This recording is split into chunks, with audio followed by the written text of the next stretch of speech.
Hello and welcome back to week 5 of the Go Mode Mentor Tournament.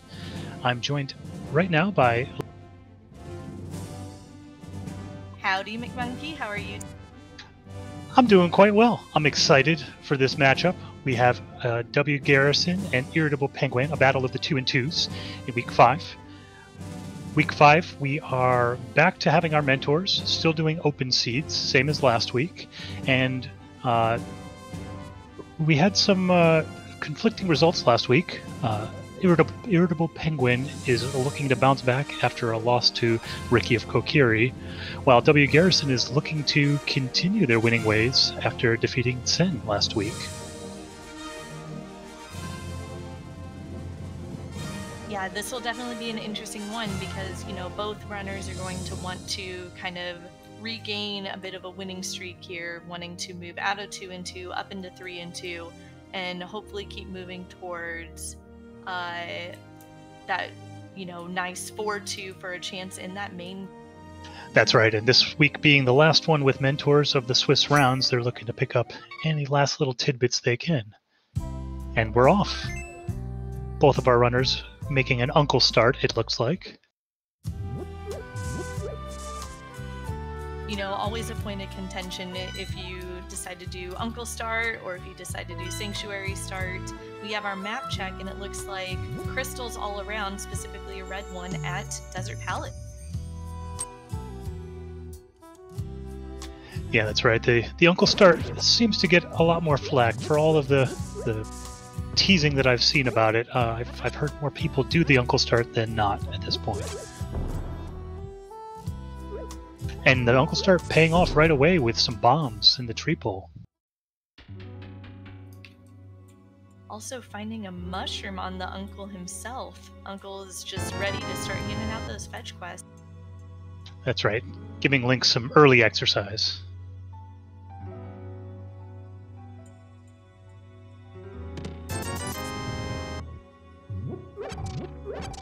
And it looks like Penguin going back out for a second tree pole to fill up on bombs, while WGarrison is going to save and quit and see what the Sanctuary gives us today.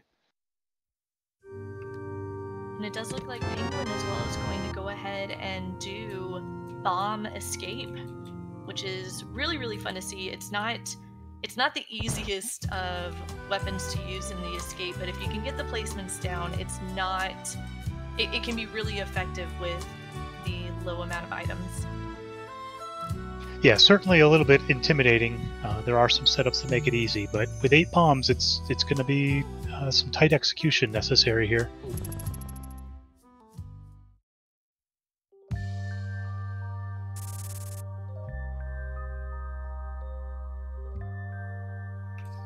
And Penguin go ahead and using the chest and the statue as a little bit of a buffer between the guard and trapping him there. It's a really kind of smart play to do, because then I can guarantee I'm staying at least within this area.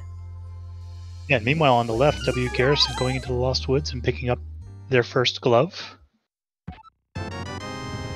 And picking up that boomerang for IrritablePenguin on the right will certainly make this bomb escape a little bit easier. Being able to stun the enemies and place a bomb directly on them will make that execution just a little bit easier.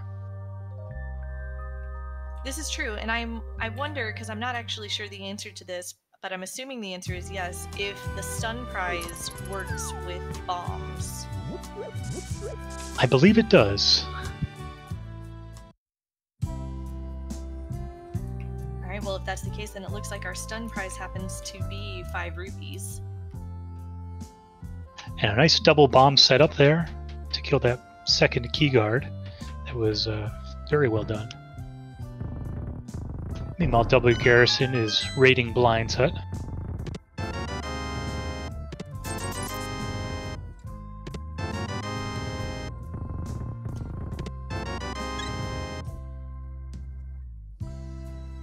Picking up just a little bit of health along with the much needed. Absolutely, and Penguin opting for pot strats, I 100% think that that's a great idea, especially since bombs can get a little bit finicky, and the ball and chain guard is not exactly nice. Certainly not. And looking like they're going to call it quits there, not try to do a dark bomb back of escape, which I think is...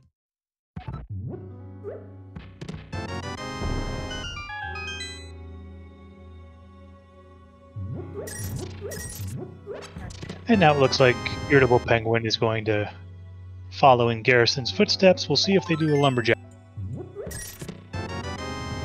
Looks like he's choosing to skip it. Garrison finding a bottle in the well. It's always really nice when you find those convenient Kakariko items as you're doing those little quick checks here. You know, getting the opportunity to get sick kid out of the way and not have to worry about it again. Yeah, any opportunity to route those checks more efficiently is greatly...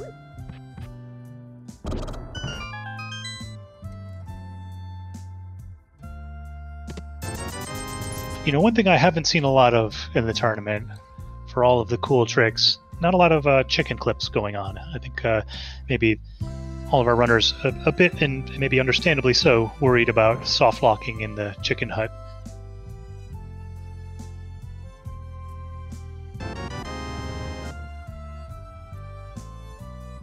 And Sick Kid just having a couple of bombs today. A nice little refill, but you know, if you're gonna get a bottle that early, it always feels good to get something a little bit more substantial. Right, and I'm sure that discussion is being had about the mushroom that they picked up. It usually turns out that early fetch quest items are more likely to have progression than not.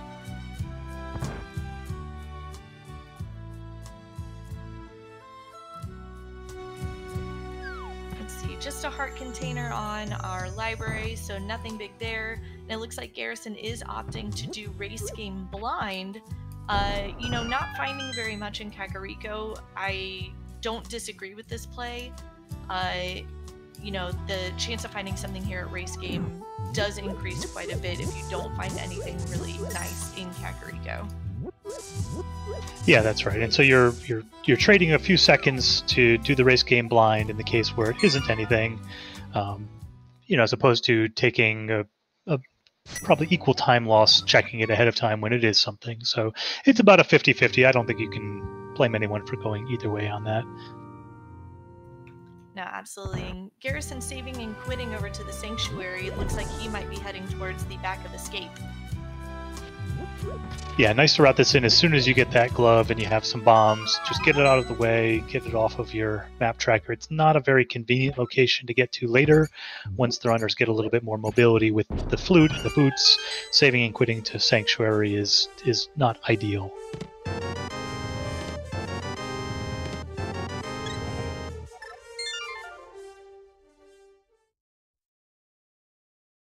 And the seed giving some early health, but not much progression yet. And I'd like to welcome in Yoko into the broadcast booth. Leoria, thank you for filling in. And we'll catch you on the 9 o'clock race between Mocha Jones and Darkwing Duck. Is that right?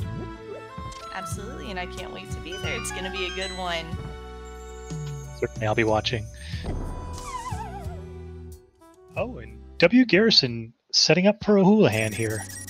This is an interesting trick that there's certain areas of the game where you can manipulate Link so that the game doesn't quite know where he is, and so when he falls into a pit, the game doesn't know where to place them, and this is sort of the catch-all for those situations, which is named Houlihan's Room because there's a message on the wall from the programmer with the last name of Houlihan asking you not to tell anyone about his room. Actually, I think that was due to someone winning a contest in Nintendo Power. Oh, is that right? Is that where the name came from? That's where the name came from, yes. Excellent. Either way, they get 225 rupees out of that, which is a nice prize to fill up your pouch. Hopefully looking forward to...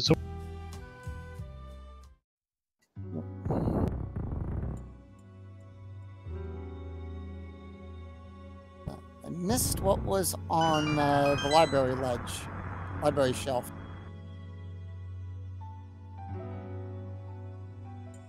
You know, I caught it the first time, and I think it was just...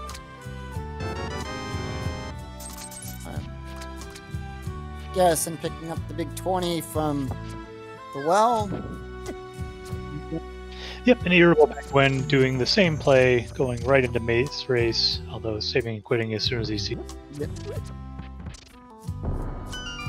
With the seed being so generous with heart containers and heart pieces so far, I don't think they're worried too much about losing out on that. No.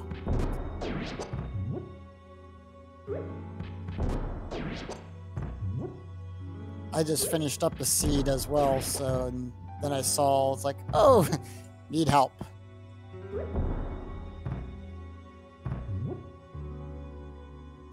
Just missing on that last mini Moldorm bomb. I hope your seed went well. Ganon being Ganon kept knocking me off in phase 4. Yeah, the same thing happened to me a couple days ago. And speaking of ouch, WGarrison running out of bombs, trying to get into mini Moldorm Cave. They're going to find that they have the same problem once they head over towards Ice Rod Cave, although there is a rock they can pick up to get a bomb up in this area. But they're running low on health. Weren't able to get the 5 checks inside of mini Moldorm Cave. Maybe a little bit flustered at this point. Right. Not one you want to abandon as well. An IrritablePenguin with a bomb set up here, trying to set up a fake flipper. This is a relatively difficult trick, trying to set up on the very edge of the screen so that they jump into the water and on the very next frame transition the screen. And this tricks the game into thinking that you have the flippers. Having a little bit of difficulty setting it up. This would be the fastest way to get up and check on that mushroom, although it's taking a little bit longer than I think they would like.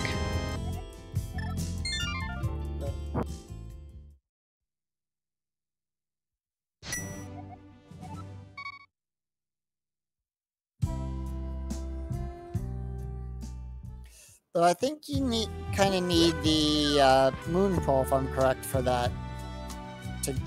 No, the Moon Pearl was for Waterfall Cave. In order to get into Waterfall Cave and set up that water walk, you need the Moon Pearl. But for just a regular fake flipper, Moon Pearl is not needed. And he finally gets it there, trying to dodge around the rocks, and he'll come out right near the witch's hut.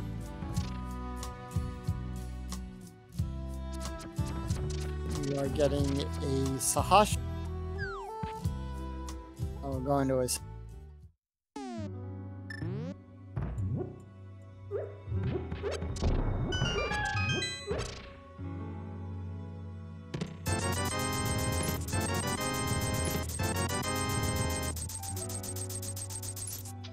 So 350 rupees out That's right, of that. raiding Sahasrar's retirement fund. Yeah. Yeah, Positive Game Haven pointing out those crabs are very stressful early on when you just have a couple of hearts and they deal 2 hearts of damage with Green Mail. They can be some of the most stressful parts of the game. Interestingly, IrritablePenguin choosing not to pick up the heart container at the witch's hut, perhaps thinking they have enough health now and wanting to do a hard reset to save that mushroom for a possible fake powder trick later.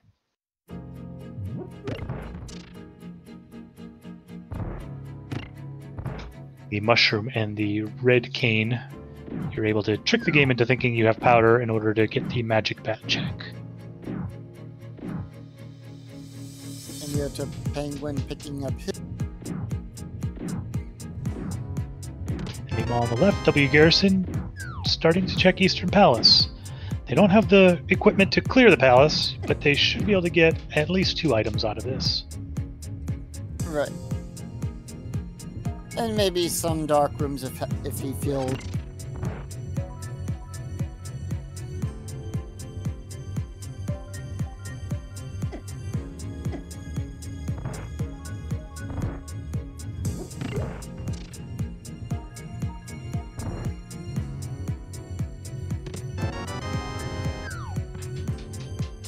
Or maybe not so dark rooms.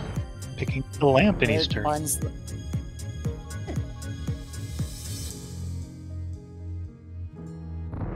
We'll see how IrritablePenguin does with their bomb mini Moldorms.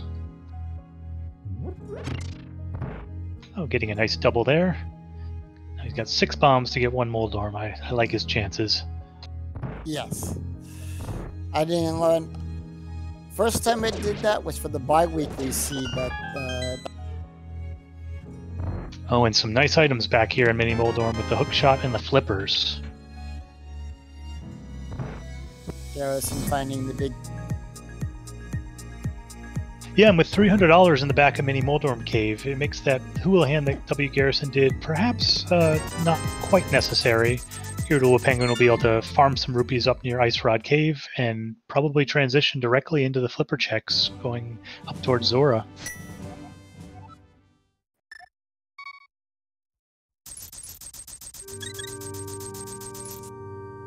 And it looks like WGarrison is content to leave Mini Moldorm Cave for the moment, not wanting to go back and try it again, purchase bombs. Instead, they're, I would assume, going to be heading up the mountain. This is unfortunate, since the hookshot being in the back of Mini Moldorm Cave would have given him access to the eastern side of Death Mountain once he heads up.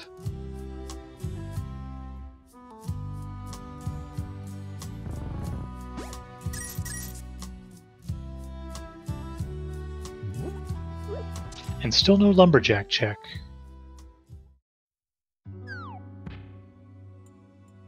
It's always nice to route that in when you're heading up the mountain in this fashion, just to know whether or not you're going to need to do AGA. It's most often not going to be anything of value, but when it is something that's required, it's nice to know early. Right. It's one of the few places I always check at the start of the game. Yeah, that is a popular strategy. And IrritablePenguin farming their 20 rupees at a time just outside of Ice Rod Cave on the right here.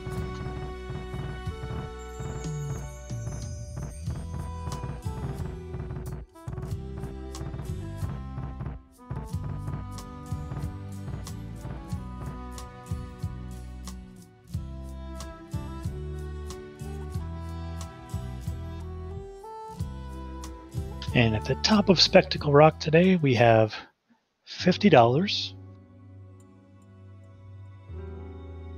and some bombs. Yeah. The 50 is a lot better than what was on there. Is that right? I had my fighter sword up there. Getting a map check, pod being a green pendant, 5 and R. Ice and Swamp being the other crystals, Thieves Town being our other 5. Yeah, so the Village of Outcasts area, full of crystals today. The southeast side of the map, not so much.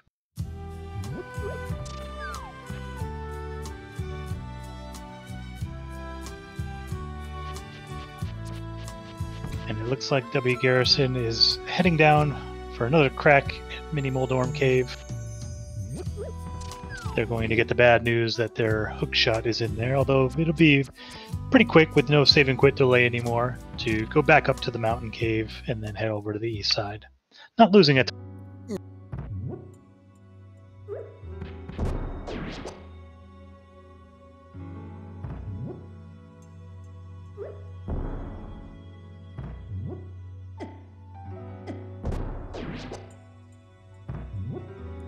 Heart and bombs in the water.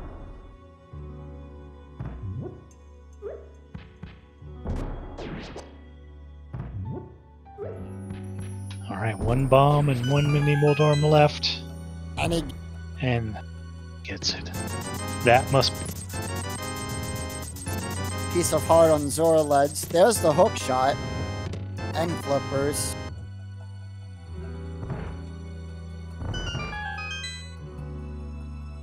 You know, hookshot and flippers both being in Mini Moldorm Cave. That's a great find right there. Yep, and looks like WGarrison here is going to go immediately into the flipper checks. And we get a life lesson from Zora.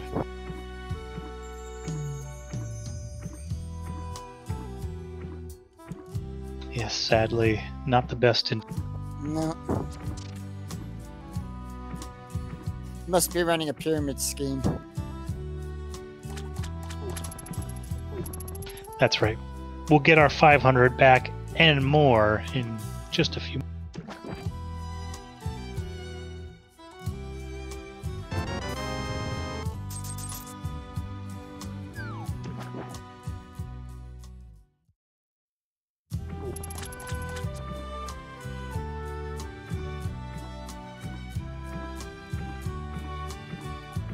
And while our runners are retracing their steps for a moment, I want to thank our Restreamer, RickyofKokiri, for getting us all set up today, and thank our tracker, NES Cartridge, doing hard work trying to watch two streamers track all their items at the same time. It's not an easy job. We appreciate it.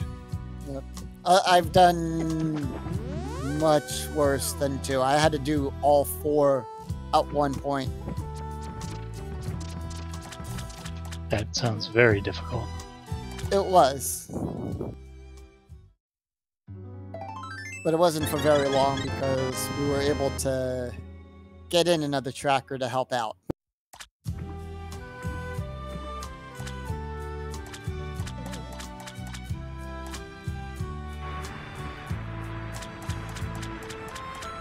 So once these guys are finished checking the same things that the other has done, Zora and Eastern Palace, what's the next move? Yeah, that is a good question. The lamp. Probably. They are quickly running out of checks. I think Agina and the east side of Death Mountain are the only things left. Right, and once we're exhaust those, might clear out. I think we've got to find some progression in one of those, and the mountain really makes the most sense. I'm rooting for Death Mountain, east side of Death Mountain. Lot of checks up there. I think there's a total of 7 chests on the east side, so probably seems the more logical play. Go with the place that has more item density, which we see Garrison going over and making that play to the east side of Death Mountain.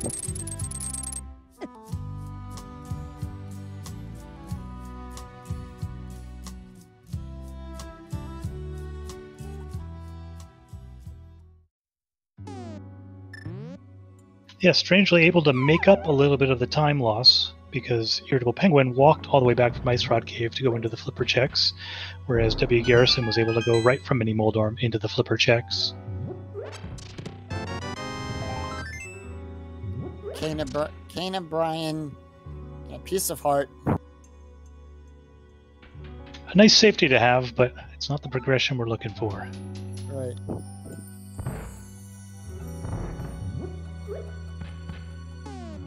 Yeah, at this point there's got to be at least a couple pieces of progression here. We've got to be getting Dark World access or Aga access pretty quickly. Well, there's our mirror, so there's our Dark World access. And Bombos. And the shovel! Getting those fetch quests in early. Yep. I have a feeling that probably progression is now with. Yeah, and the mirror opening up Tower of Hera, but not exactly the item set you need to be able to complete Tower of Hera. So that's an ugly decision. Do you check for the items in Hera and leave the boss behind, or do you leave it for later and hope there's nothing in there? I'd probably take the gamble on it. And I'd probably, because 50% of the time, Moldorm is going to have your item, and 50% of the time, the item could be down in the base. So the thing is, I take the gamble going into Hera and checking the basement up to the big chest, and then come back and defeat, and then since it's already cleared out, I'd come back and just... Yeah, I think that makes a lot of sense, especially when the progression that we're looking for at this point has got to either be a couple swords or a hammer, Possibly Mitts, although that's less likely, and our Moon Pearl. Speak.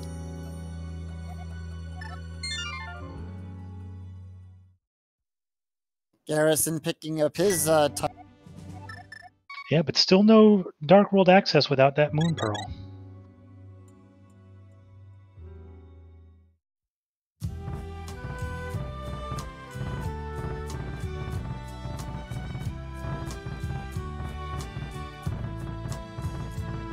So it looks like WGarrison on the left heading back up to make that Hera play, while IrritablePenguin is going to check the multitude of items in Paradox Cave.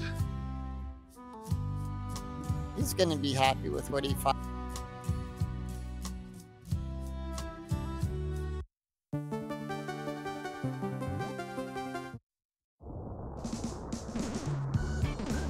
It was maybe not the most exciting East Death Mountain until those Mitts showed up, and that made up for all of it.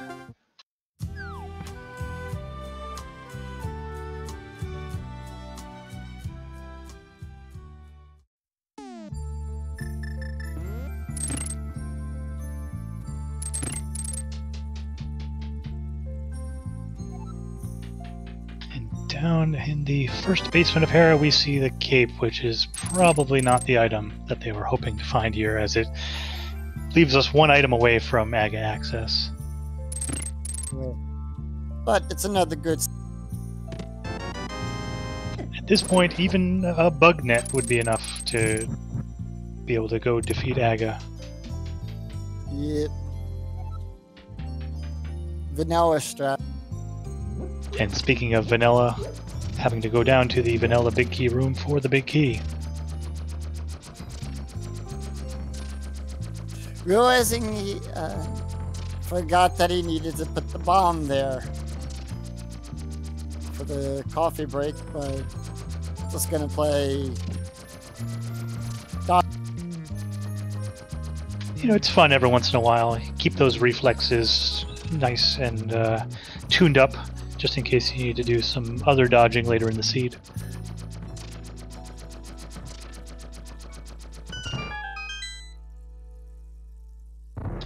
Great cover. WGarrison did pick up the Mitts in Spiral Cave, as IrritablePenguin just did as well.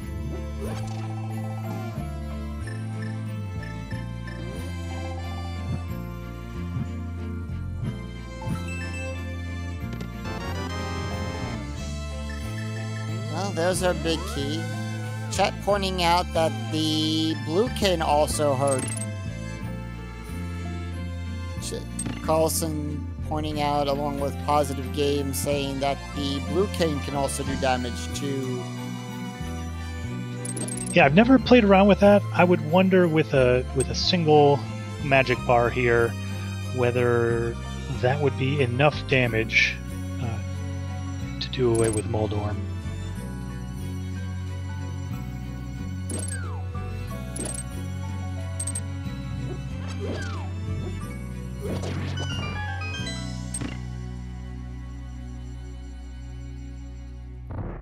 Having to take a very different approach to killing those enemies with not a lot of weapons to work with yet. Right.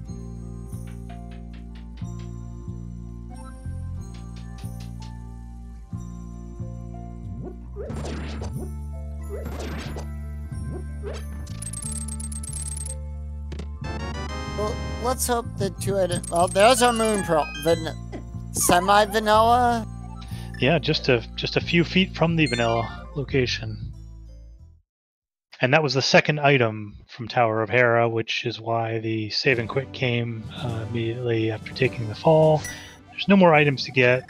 No use in fighting Moldorm with just a blue cane. Right. So now we have Dark World access.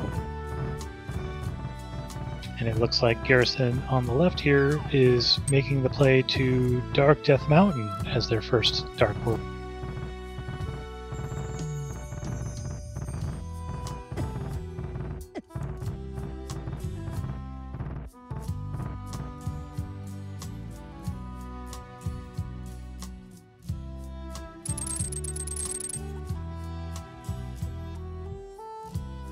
IrritablePenguin leaving Tower of Hera before making the climb up to the...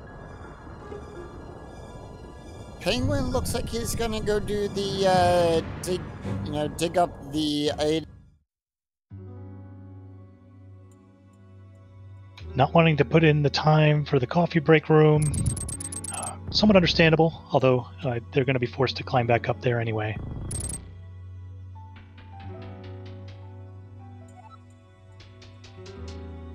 I imagine Penguin on the right here is going to head down towards Agina and hope that their progression is there. Meanwhile, Garrison checking out. Yeah, with having found the hook shot early, we can clear all of East Death Mountain here. Or, sorry, East Dark Death Mountain. And Red Mail. So at least now we have a... Yeah, and we have a clearable crystal dungeon now with Eastern Palace. I should say a easier clearable crystal dungeon. The Dark Death Mountain play paying off right away for Garrison. Garrison.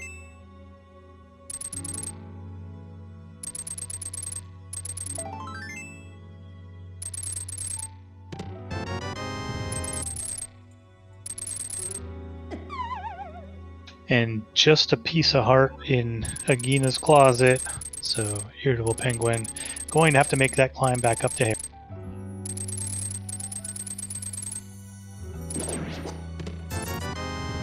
One option that they have, rather than going down to do the coffee break room, they could take the risk and try to Hera pot up without the boots. That would get them their Moon Pearl in this case, although you wouldn't be able to get the big chest, and at this point they're thinking that they have 3 options available to them that must have their progression. Right.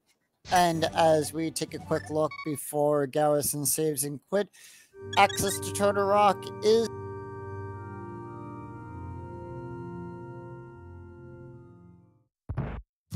So quite a few vanilla or French vanilla locations already. And by quite a few, I mean at least one.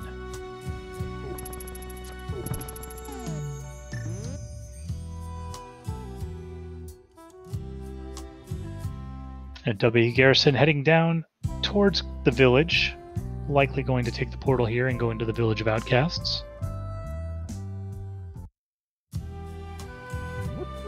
And Garrison biting the bullet, going down to the coffee break room to get his big key.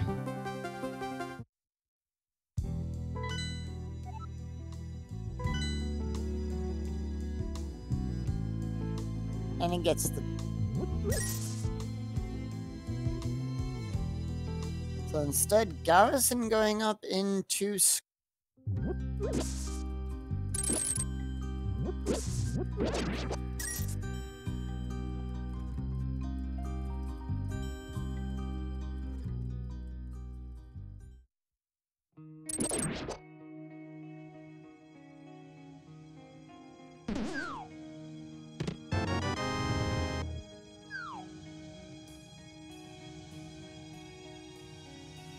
Two items here in Skullwood. Yeah, and without the fire rod, not guaranteed to be able to find either of them.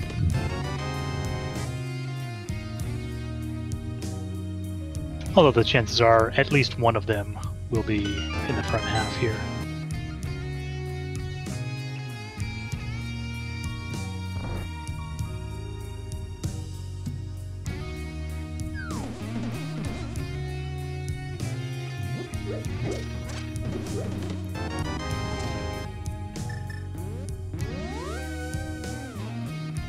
Although so far Skullwood's not given up much of anything.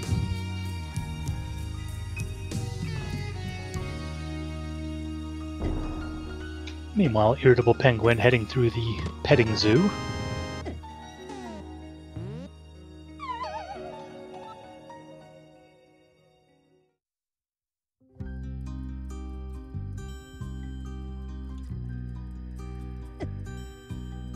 And IrritablePenguin getting their Moon Pearl.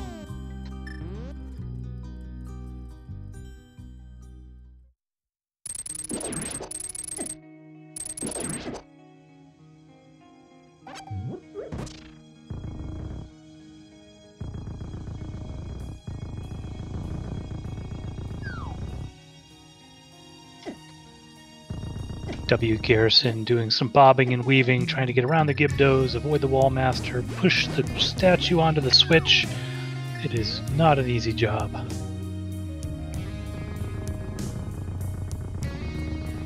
But making good use of the cape. Keep him from getting picked up by those Wallmasters or getting hurt from those Gibdos.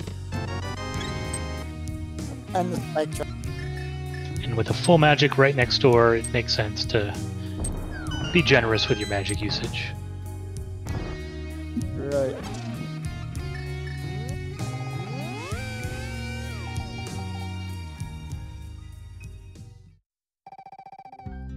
And IrritablePenguin making the Dark Death Mountain play as well, so they'll pick up their bow and red mail.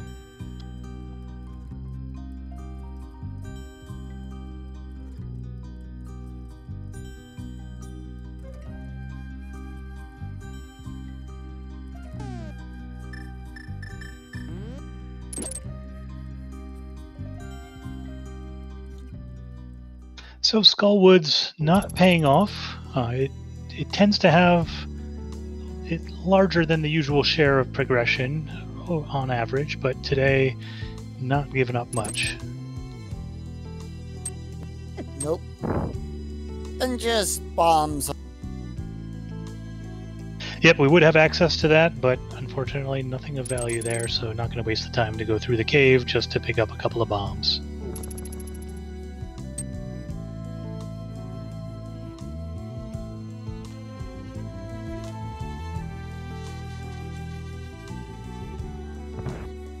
We've got 3 houses to go into here in the village. First one's C-shaped house. We've got a chest game to play and a brewery down south of Thieves Town. Right. And Garrison picking up a piece of heart, giving him a full heart. It's feeling very healthy for this early in a seed.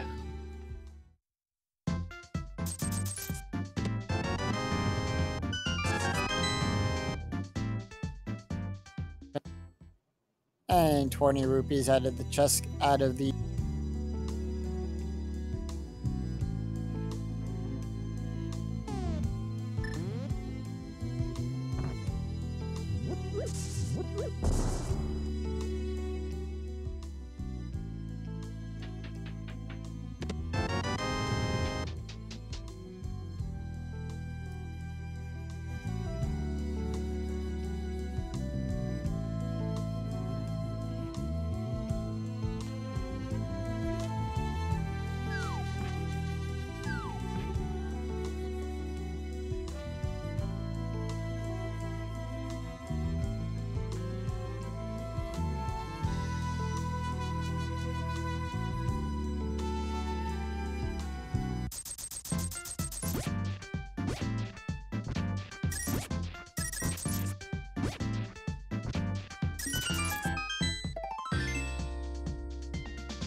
That looked about like 6 digs. Yeah, nice quick dig game today.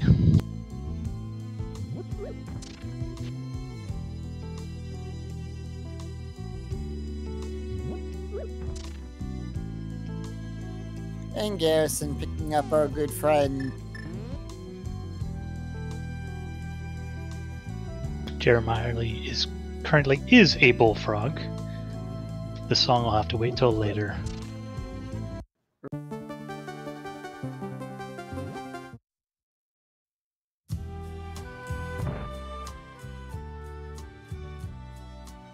And here I thought I was the only one who... I am certainly old enough to know that one.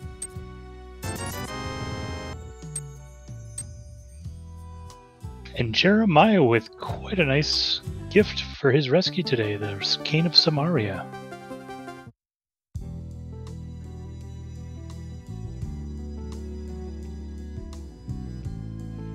And Garrison now picking up Gary's lunch. Oh, leaving it behind for now.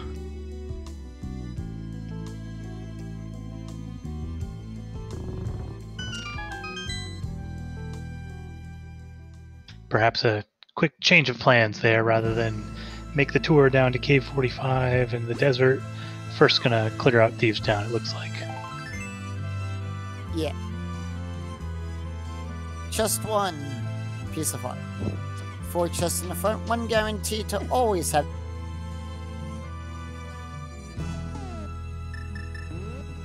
That's right, and 4 items total in Thieves Town.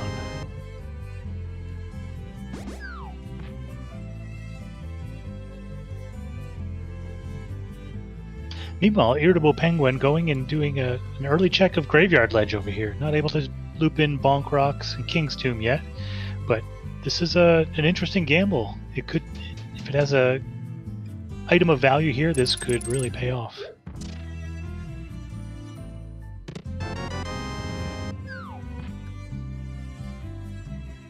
Piece of heart. Boy, it seems like we've seen a lot of piece of hearts this game. I didn't know there were that many. And Garrison picking up his first sword. Yeah, 40 minutes in, just picking up the first sword. The seed is being generous with health, but quite stingy with pokey things. I believe that in total, from the vanilla game, there is about 24 pieces. And we've seen at least 40 so far. Yes.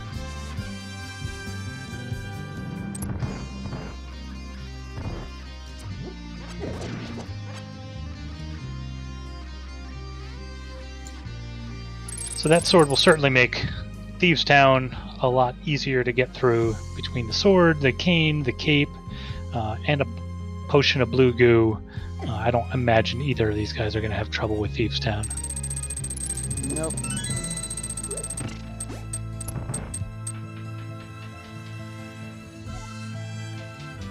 And IrritablePenguin following in Garrison's footsteps here, doing the Village of Outcasts checks, opening up Thieves Town. I imagine they'll go in once they do the overworld checks.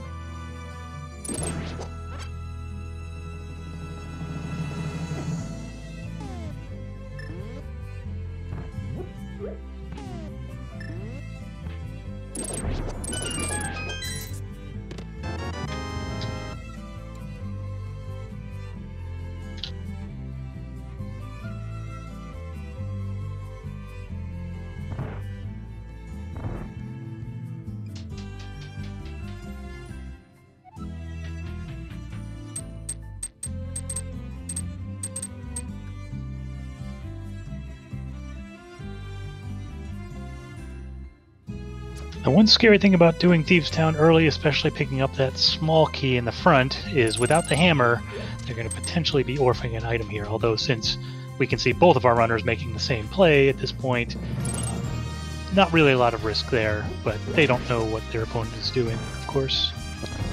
Right. You see, that's the kind of play I would do. I'd be going into Thieves Town with that. It's an easy enough dungeon to clear. More often than not, it's always going to have an item that you can use to defeat blind.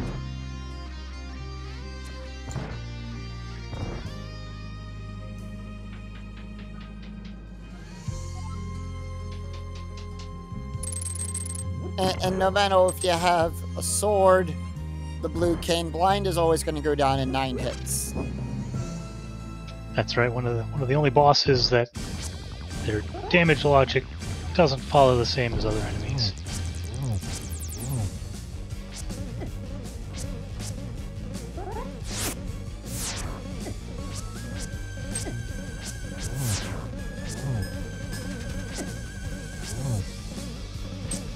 Garrison getting a little off script. Of course, blinds fight, if you can follow the exact steps required, can be defeated the same way every time. We call that being on script, the blind script.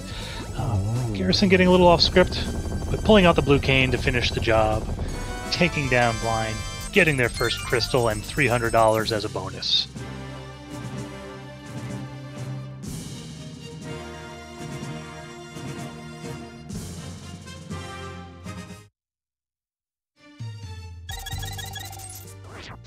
I see we've got some sprite discussion in the chat.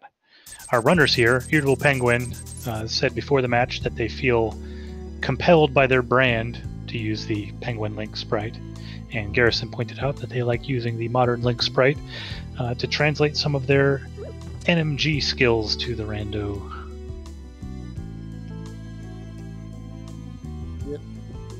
Myself, I like to rotate sprites. Try a wide range Same. of them. As long as I can see the Same, yeah. shadow, I'm happy with it. Right. I was using, just recently, a couple seeds, I tried using the Angry Video Game Nerd, and now I switched over to using... Excellent.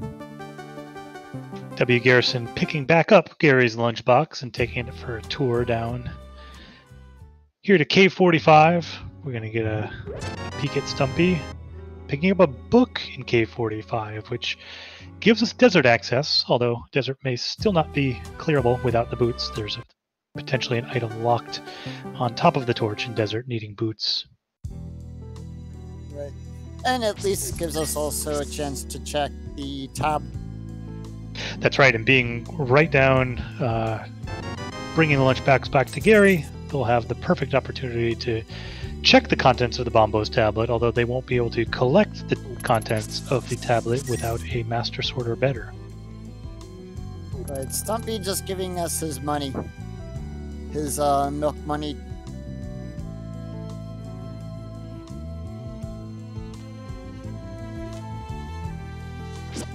I don't know if Link is a bully or Stumpy's just that generous.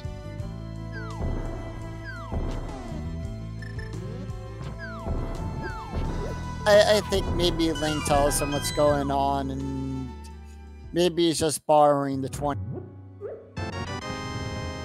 I promise I'll pay it back after I save the world. Right, and with that, we pick up silvers in Hype Cave. And not a whole lot else. Right, well, silvers, I'll give that Hype Cave a... Yeah, silvers are, this early in the seed, silvers are going to come in very handy. And I think that it's always nice not to have to do silverless Ganon. Yes. So we can one-shot majority of the bosses and everything, so that's always a good feeling when you can take down the bosses with silvers and not have to worry about anything else.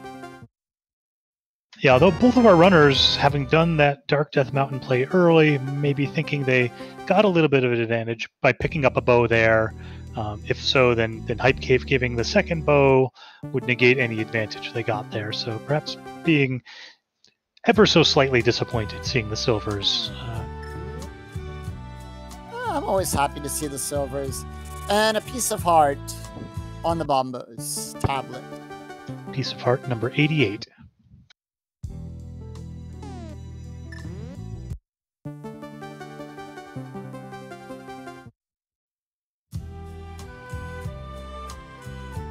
And it looks like Garrison is going to follow that newly found book right up into the desert area. Check Desert Ledge.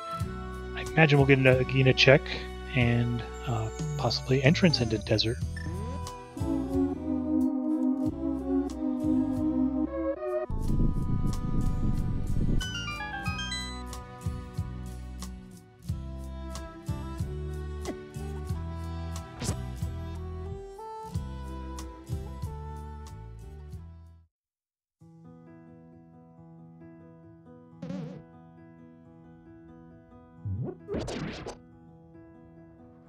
So let's see whether or not we are locked out of Desert Palace. I hope not. I got my fingers crossed.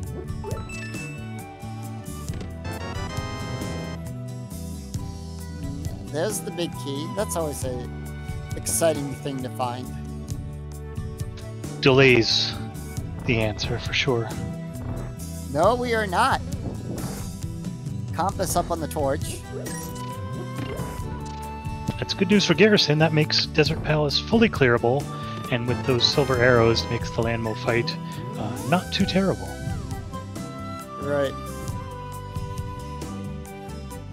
Without those silver arrows and their current loadout, landmo would have been a bit of a chore, but those silvers will only take one hit per landmo to take them down. And IrritablePenguin not too far behind, carrying Gary's lunchbox down. We're still sort of following each other's routing here. And a very nice hammer find here.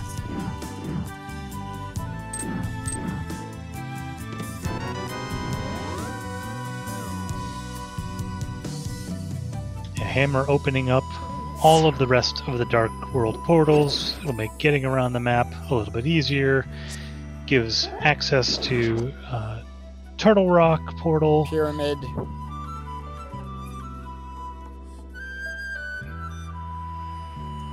And so much more to name, too. Yeah, Pod, Swamp Palace, and Ice Palace being the big three that it usually unlocks. All three of those are pendants, so maybe not quite as useful to hammer today, but it's always good to have it. And on the ledge today we have a piece of heart. Number 112. I think that's piece of heart number 110,237.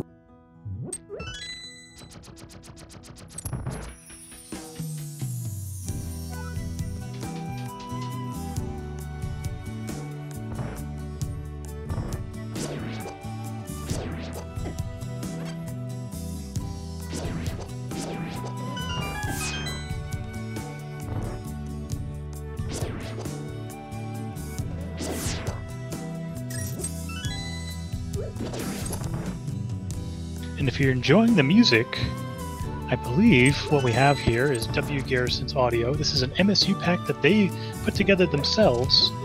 Audio from Etrian Odyssey series. We had VVV last night for the music pack that was put together. There are some very nice MSU packs out there to change the music of Link to the Past. When you play as many seeds as these runners do, it's nice to mix up the music a little bit, if only for your family's sake. Yes.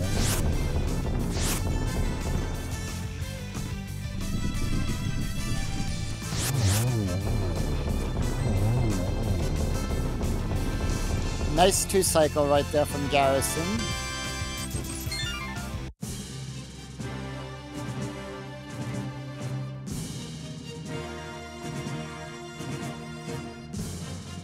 Garrison picking up crystal number 2 in Desert Palace, and IrritablePenguin about a Desert Palace behind. And that is his second 5-6 crystal, so at least we can also go check Pyramid Fairy too. Yeah, very early Pyramid Fairy access, and perhaps that was what helped lean them towards going into Desert Palace.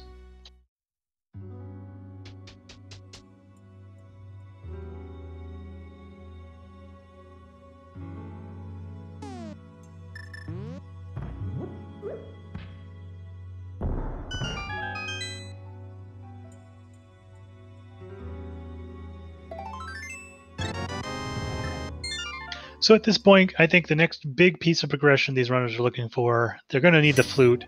That would be great to get soon so they can check the Mire area, see what is required to be in go mode. We know we at least need Fire Rod, Ice Rod, Quake, Flute, and perhaps another medallion.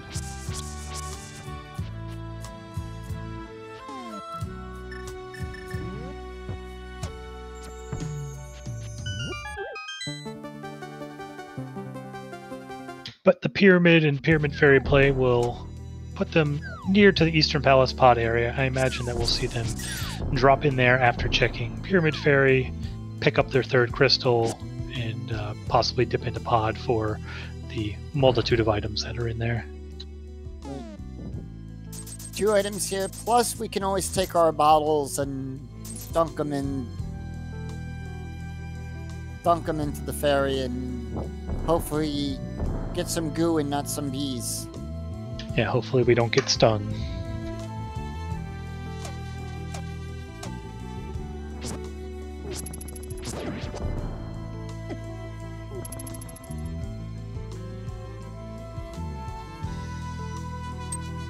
I think Garrison, thinking he lost the bomb there for a second, the sprite got hidden behind the enemy.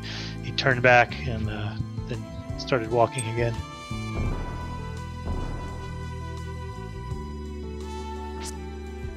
Meanwhile, IrritablePenguin on the right, getting ever closer to Landmo. And the pyramid holding bombs. Yeah, the other thing we didn't see Garrison do is he has not done the front of escape yet, or dark cross. So we may see a mirror to finish that while we're standing right here. And it looks like that's what he's going to do.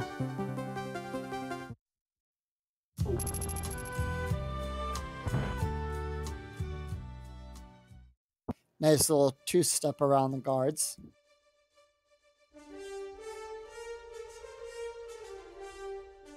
Lincoln practicing his line dancing.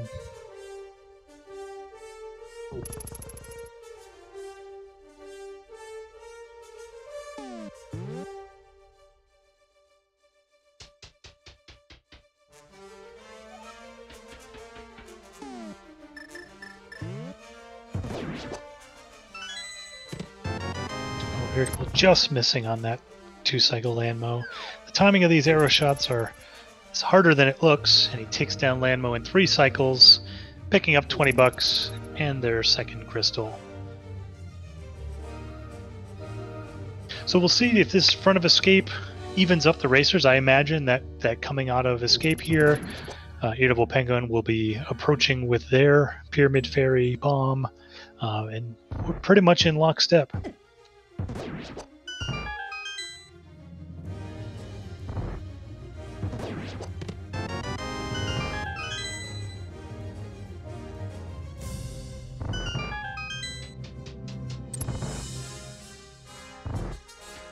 Not a lot of room for divergence so far in this seed. It's really been laying a pretty linear set of breadcrumbs for these runners to follow, so not surprising that there really hasn't been any deviation aside from when they did the front of escape. Right. And aside from the issues with the mini Moldorms very early in the seed, not a lot of issues to give any difference in our runners here either. It's a pretty close match so far.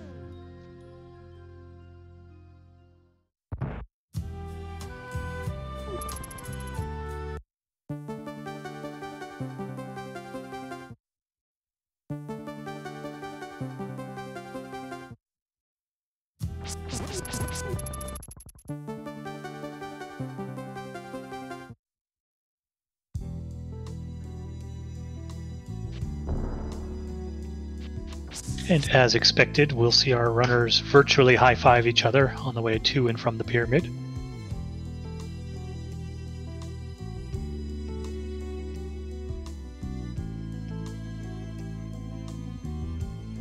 And Garrison, indeed, heading over to the Pod Eastern Palace area.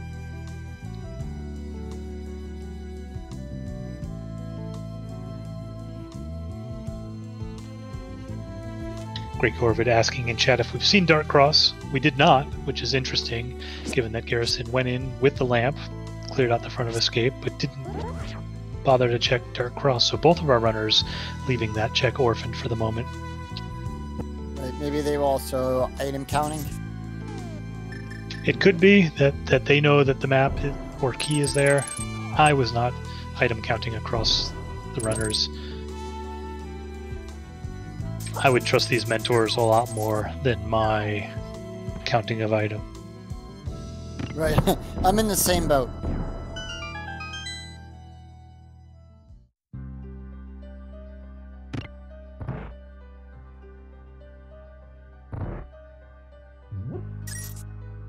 So Garrison opting to dip into the pendant pod before doing Eastern Palace.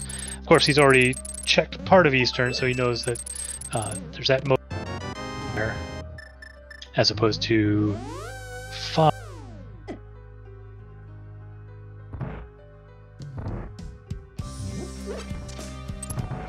Oh, an unfortunate Kiki got scared. IrritablePenguin having to chase him back down. Pay him another 10 rupees for the trouble.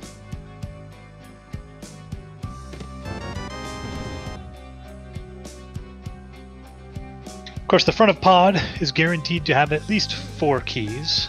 This is not a lot of items expected early on until we get towards the back, when we get to the basement and the dark. Yeah. As the old saying goes, keys in the front, business in the back. I'm not sure that's how I learned that phrase, but I Gotta change it up every now and then. keep with the time.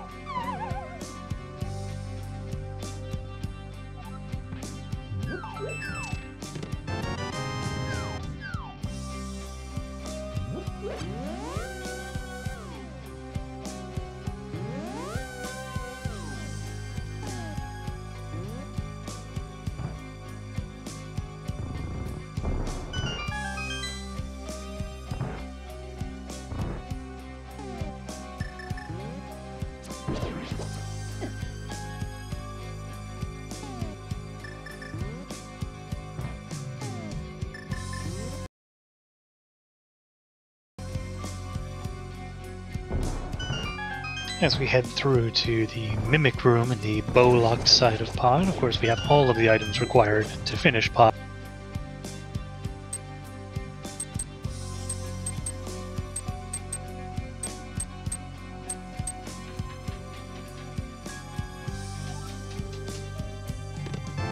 And by my accounting, Garrison has about a minute lead, a couple seconds less than a minute. Of course, it is still pretty early in this seed, only 2 crystals down, a lot of room for that to change throughout the rest.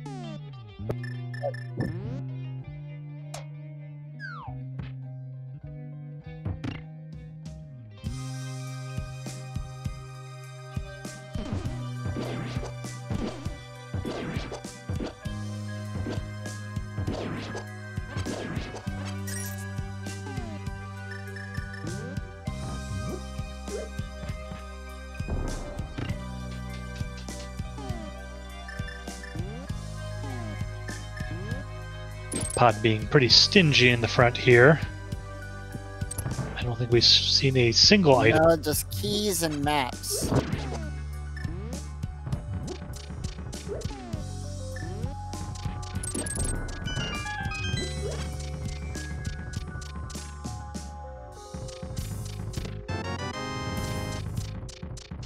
And there's our...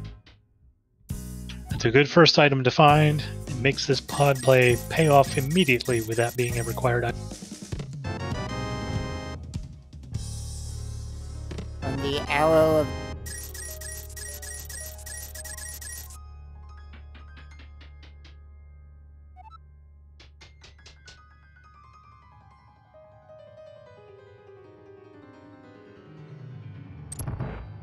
Garrison skipping the Helmless Hall, which is in go do dark mid. Yeah, some key counting may have been involved there. It's possible that that Harmless Hellway check is guaranteed to be a key at this point based on what they've seen.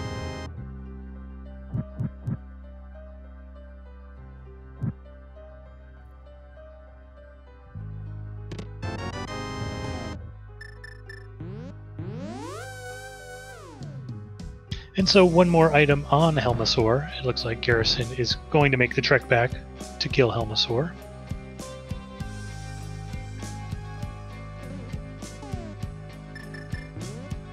Quake is a required item, but of course does not give any progression at the moment, so hoping to find something else to give them progression. A fire rod or a flute is really the only things that they need at this point to progress, although there are a couple of other items that they will need. They don't necessarily give them any more access at this point. Like boots, in case if the key happens to be on Bob.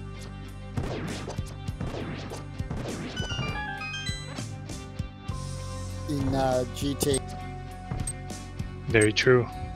That would be a cruel seed that didn't make boots easily accessible and then put the key on the torch. Yeah, I've had some. I've commentated a nasty seed like that.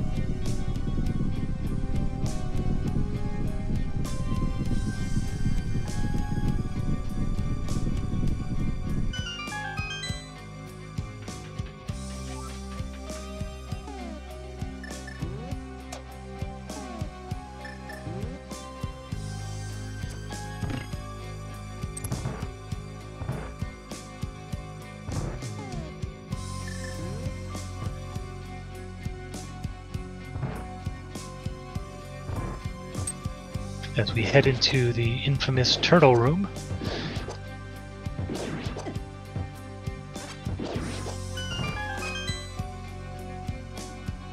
And like makes quick soup out of it.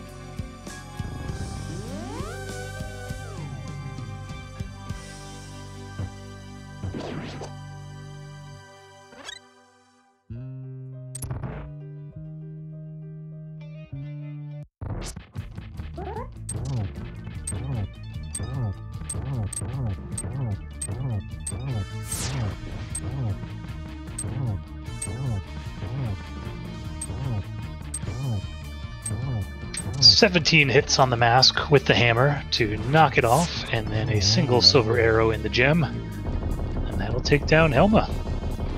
WGarrison is going to pick up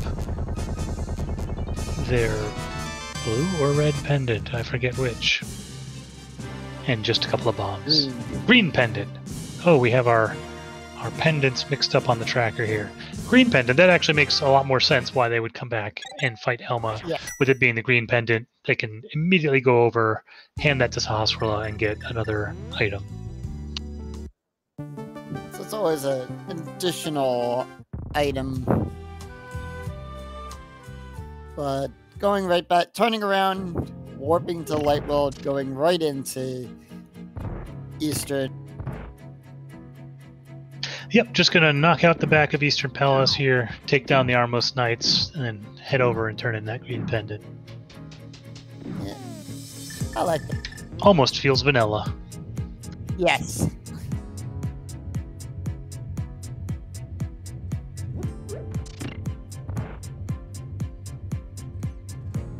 Penguin right behind doing the...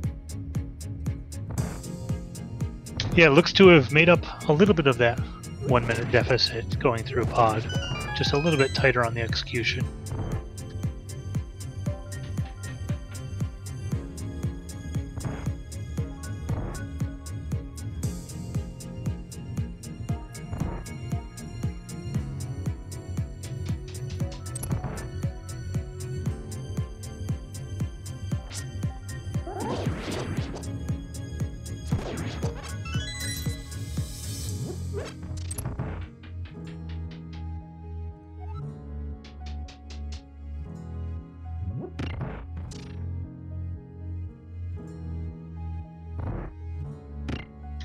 Back of Eastern Palace, not too challenging, especially with this loadout, this amount of health, just breezing through.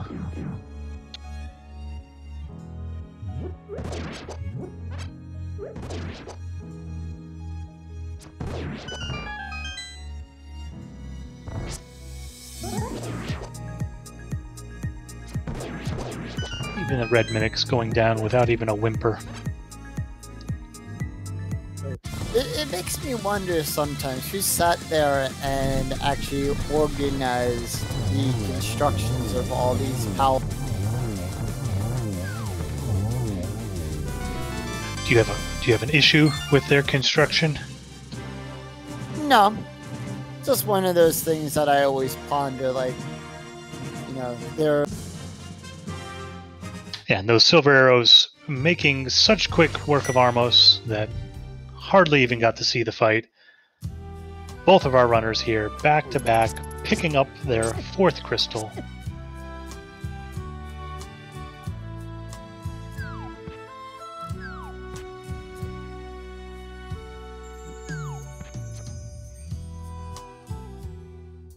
So after this green pendant turn in, what's next for these runners?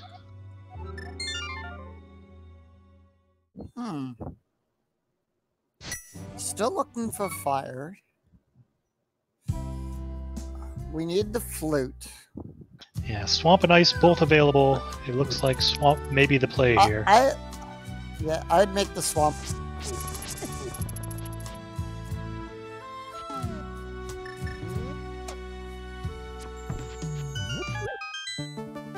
It seems the lesser of the two evils.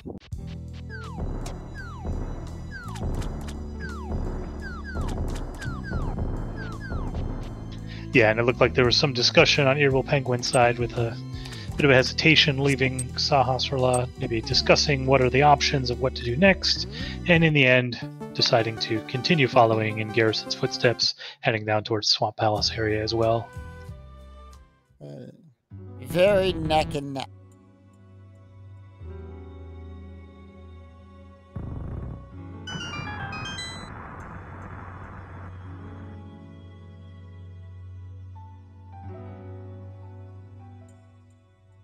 Yeah, there aren't really a whole lot of overworld checks available to them. I mean, they could check Ether Tablet up on the mountain, a few other one-offs here and there, but you know, this really makes sense to go into the Pendant Dungeons. There's density of checks here. Swamp can be a slow dungeon to clear, but with 6 items waiting for him here, it's also hard to pass up on that kind of value. Right.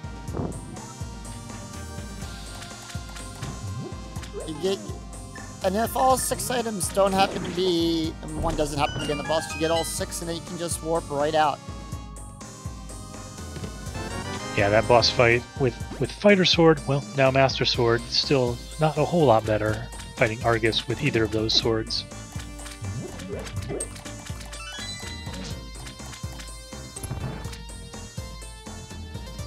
Not so much difficult as it is time-consuming and annoying.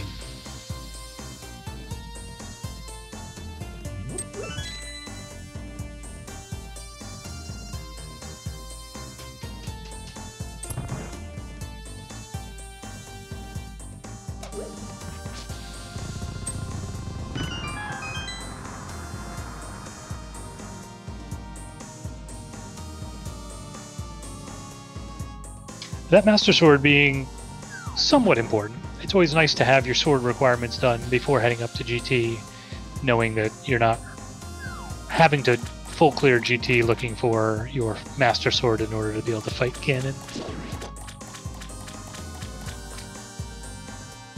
Of course, with Ganon being invulnerable to the Fighter Sword.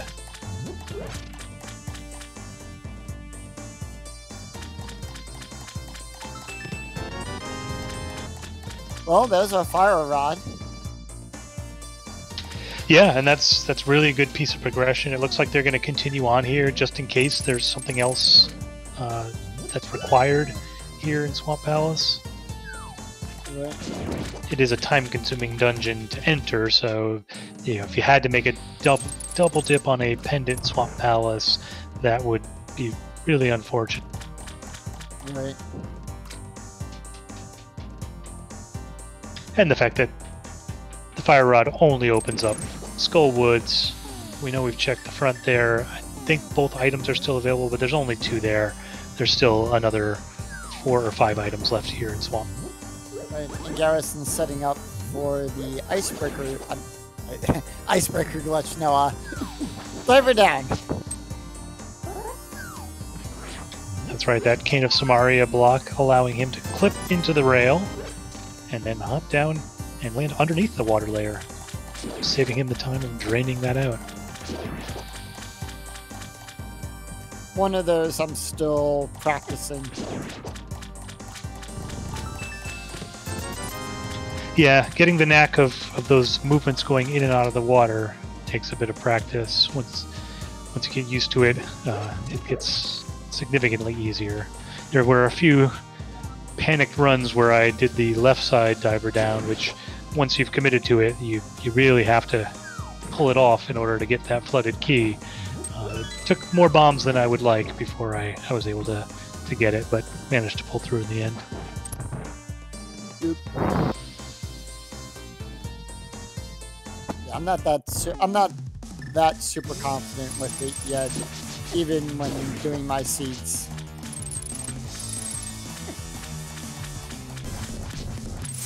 And about 10 seconds difference now heading into this Argus fight for our runners.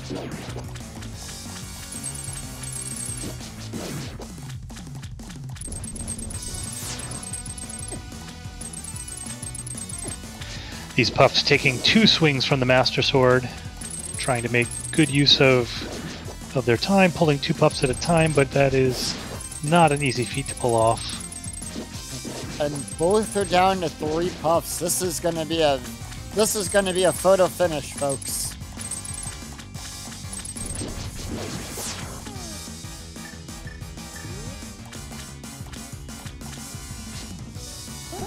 A single silver arrow will finish the job if it hits Argus when they're vulnerable, unlike that first one from Penguin. Yep. Garrison knocks it down, and then 2 seconds later, IrritablePenguin getting their, both of them getting their red pennant, and that was such a close fight too. That's what we like. That's what I like to see sometimes. Yeah, we got a little bit of divergence in the timers, but yeah, these guys are running on real time, not on their timer time, so this is as close as it gets. And we see our first bit of divergence here, with Garrison going over into the Village of Outcasts from the south route, IrritablePenguin saving and quitting, and heading up to Skullwoods directly. Oh, Garrison having not checked the shovel spot yet.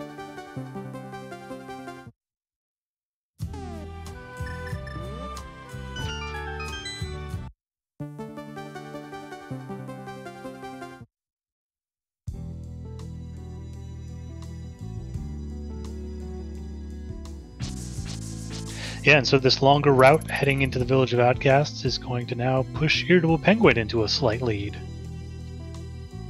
I feel like I'm watching a horse race. Yep.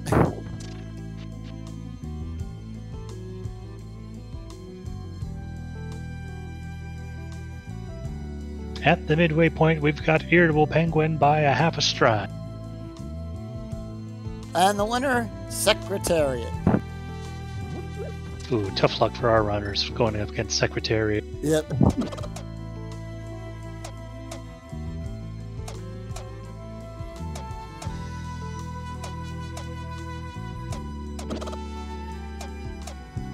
And Garrison doing... checking paper. Yeah, picking up these hammer pegs on the way by. Able to loop in a couple of checks on the way to Skullwoods.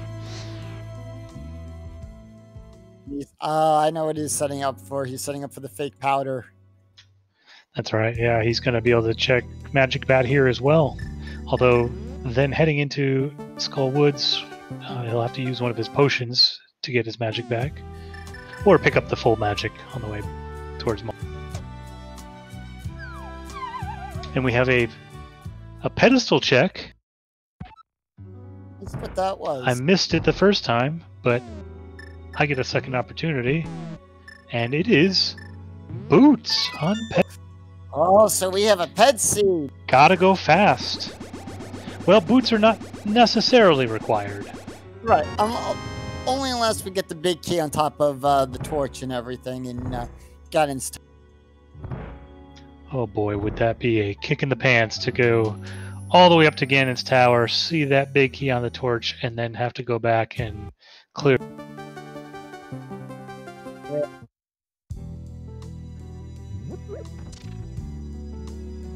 That sounds terrible. I hope it. Yeah, and we know that. And we know Chad always loves a good ped seed.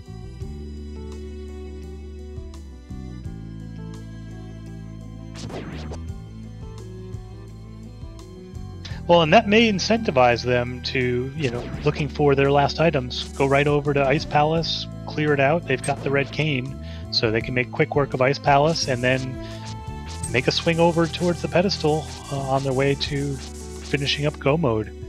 It's a little late in the seed to get maximum value from those boots, but it sure is nice to have them. And Tempered Sword on Mothula, so that is a very nice sword up. IrritablePenguin making very quick work of Mothula, picking up their 5th crit.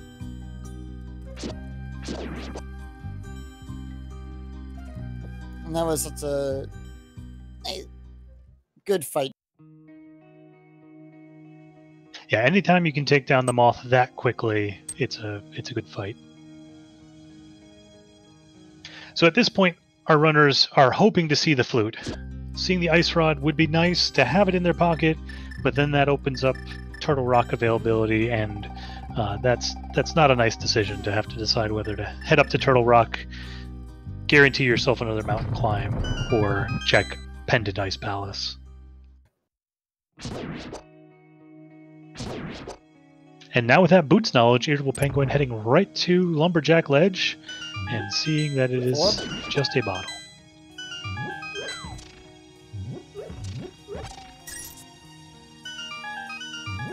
I'm not sure Chet could have handled that being Ice Rod or Flute.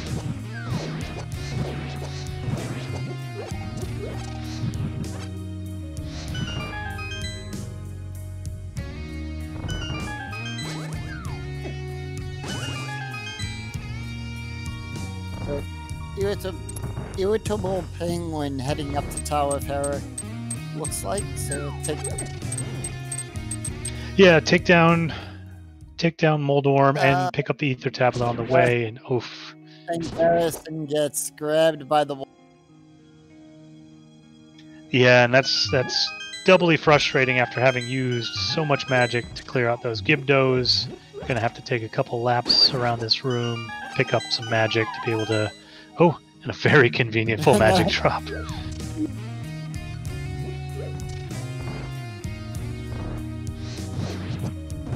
Yeah, that full magic drop, may have saved them some reasonably significant time. And there's the flute on Ether. So a brilliant play coming up here to check Ether Tablet. Not even going to bother checking Tower of Hair. They're going to go right into Spike Cave and then go activate that flute to check Meyer, I imagine. We'll see how long it takes Garrison to make the same play.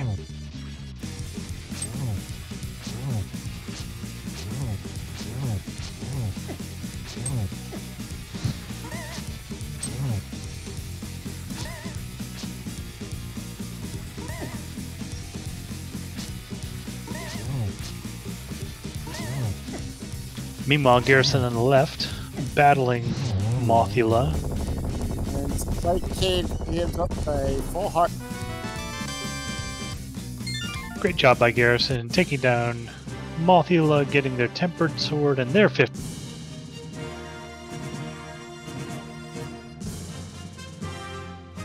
Well, IrritablePenguin makes the last trek the long way to the village. After this, they will be able to travel in.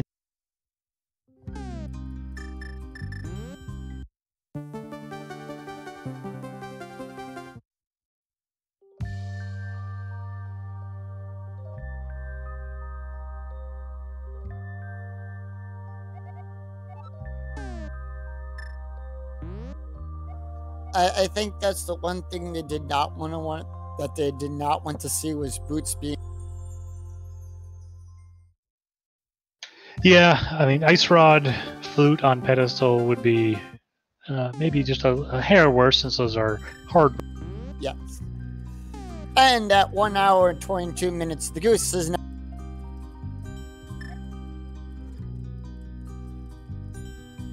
And immediately clocking in to bring IrritablePenguin over to the Meyer area.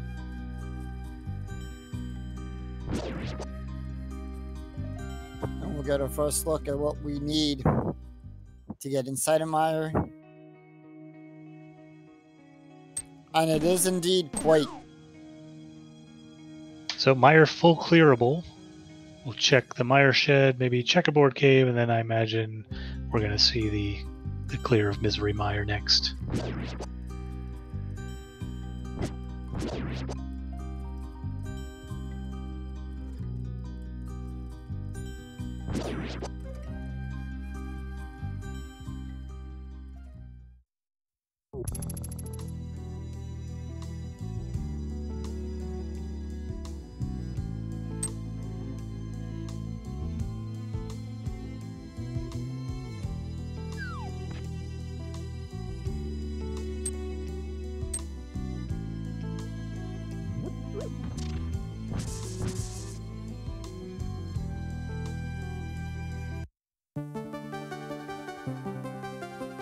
So, Go ahead. I was gonna say, so if we don't find Ice Rod here in Mire. That's the last item we need for Go mode, and it ends up being in Ice Palace. It'll be an interesting decision about whether or not to finish clearing Ice Palace in order to give that pedestal access in the event the boots are required, or whether you mirror out and just go right up to Turtle. I agree on that. Mire being one of the toughest dungeons in the game as well too. Yeah, absolutely. A lot of enemies, a lot of rooms, really designed to just suck your health away bit by bit.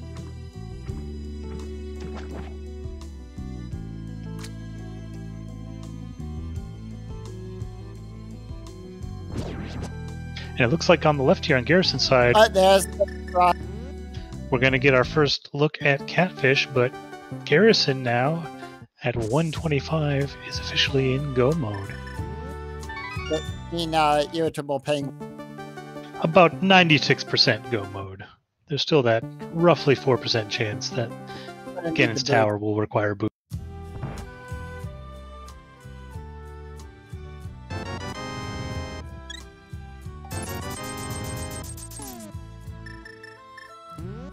And Garrison picking up the Blue Goose safe. Yeah, very nice finding that Ice Rod so early in Misery Mire. Now potentially being able to skip that cutscene chest, go right to the boss as soon as we get the big key.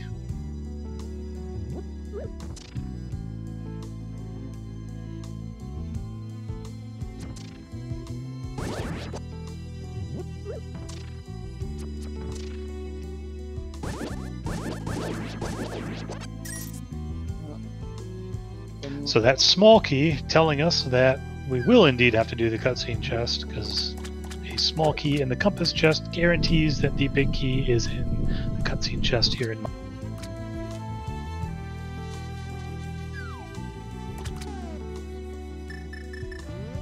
Catfish giving us 100 rupees.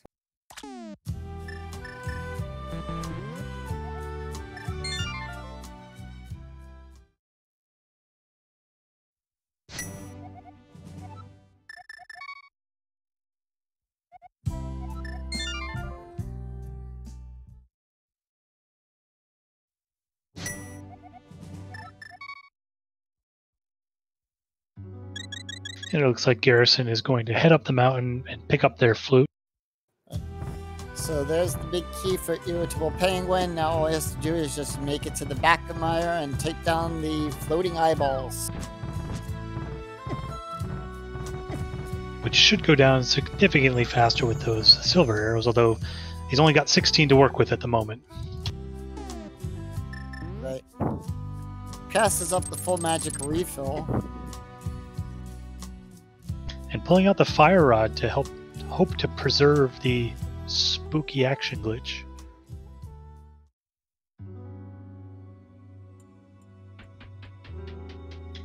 Now, this glitch I'm not too familiar with for spooky action.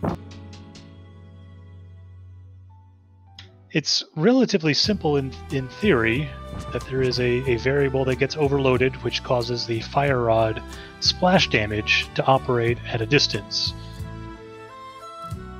So by using the goose getting dropped off at the portal, if you move into position underneath the rock at just the right time, then the duck going off the screen is at the right altitude to overload the variable. See, it's very simple. And with that variable overloaded, it allows the fire rod splash damage to operate about a little over 100 pixels above where the... But Garrison opening up TR. Yeah, unfortunately gonna take a dive here, hoping to find an item that they need. We know that Ether Tablet and Mire are the answers. This is just going to be more time lost for them. It's unfortunate because we had such a close race all the way up into about the 120 mark. And, you know, the first time we got Divergence, Irritable Penguin made the right call, got lucky, found the items they needed, while Garrison is still searching.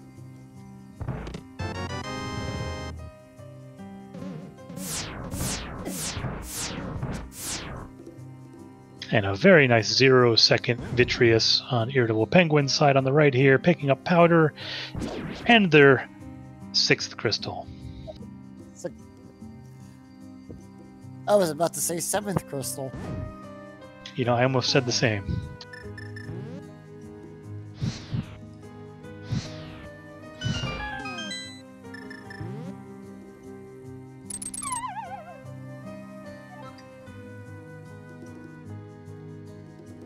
Now just a flute up to the mountain one more time, knock out Turtle Rock, knock out Ganon's Tower, and get a free trip to the pyramid.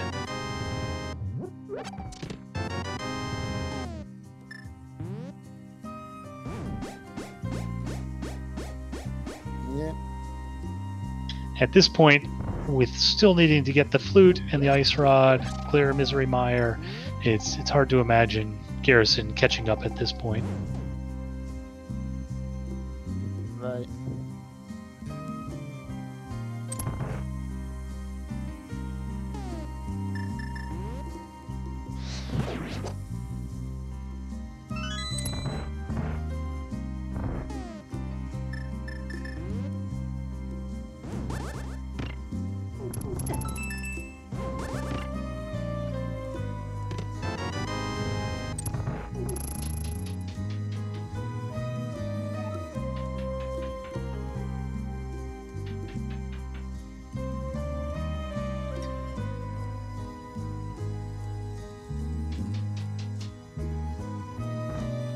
As IrritablePenguin opens up the Turtle Rock portal and gets ready to shake loose the entrance.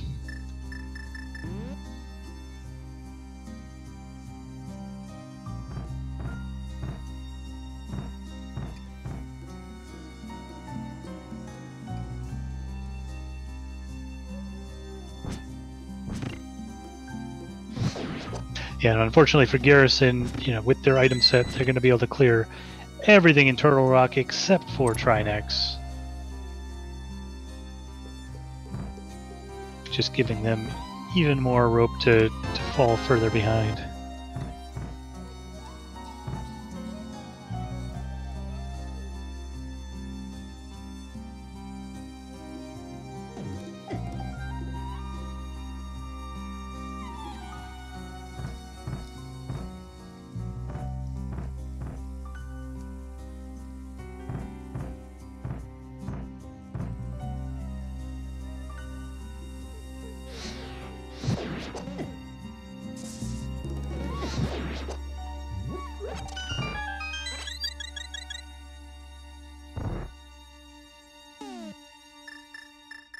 And as our runners make their way through Turtle Rock, if you like what you're seeing, make sure to give them a follow.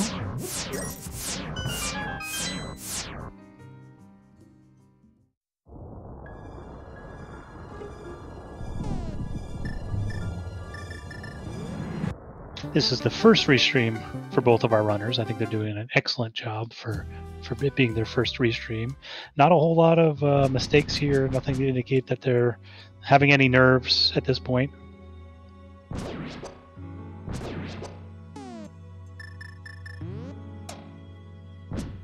Garrison checking Mimic Cave.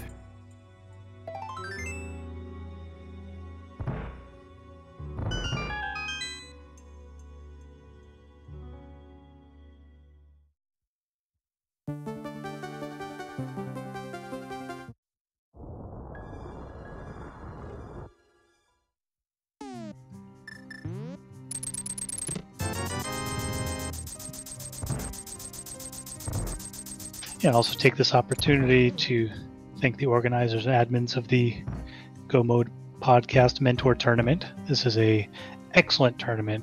All of these runners, regardless of winning or losing, we're all learning a ton. The mentors are volunteering their time, sometimes doing multiple races in a day to help out these runners, just to get us newer players the chance to learn some tech, learn from their experience, get better at the game, and hopefully be able to compete against them in the future.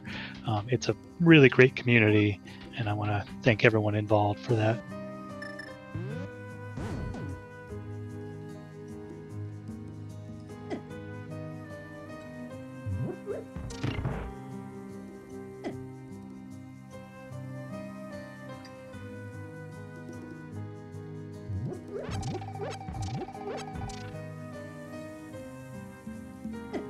we see IrritablePenguin closing the gap a little bit here in Turtle Rock. They're not having to make as many checks. Being in go mode, they can skip right over that lava chest, skip right over the big chest. They stole a key, and head right down to the dark platform maze.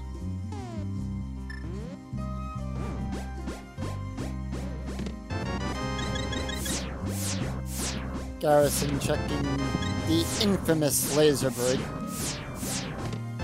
Picking up a sank heart and another heart container.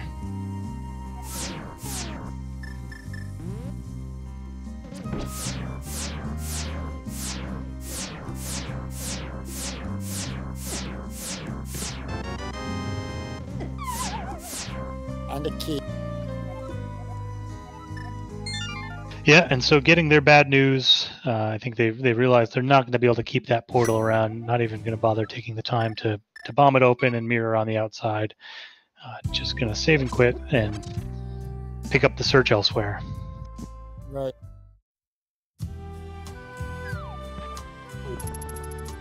Meanwhile, IrritablePenguin closing in on Trinex and their last 7th crystal.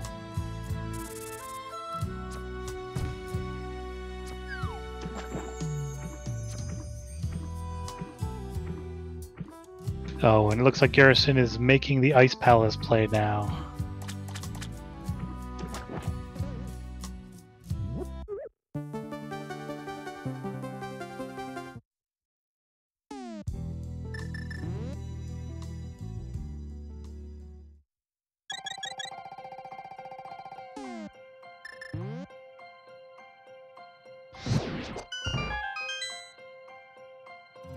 Yeah, once again, we know where the progression is, and we know that it's not an Ice Palace. It's unfortunate.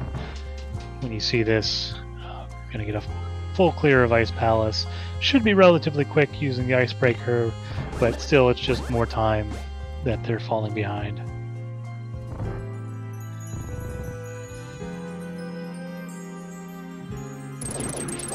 That's a very tough and hard decision to make, to go doing Ice Palace this late into the seed as well.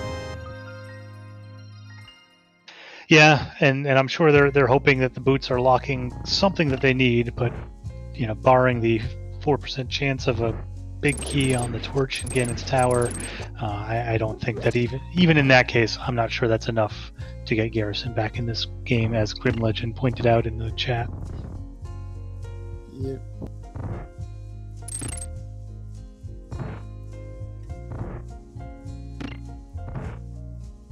IrritablePenguin takes down Trinex. We are just a couple seconds away from our favorite guessing game. Yoko, you want to take it away? Sure. 22 chests in Ganon's tower. One of them holds the big key. And at this point, we'd like to open up the betting for where you think the big key is. So get your guesses in now. You have until, if I remember correctly, you got until he enters the dungeon. That's right. Hopefully we have a mod available to start the big key guessing game.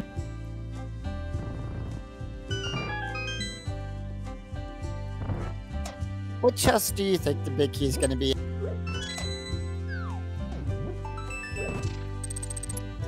I always guess 8 or 19, but my daughter's sitting here and she said 11, so that... I'm gonna go with number 13 today for a good friend of mine.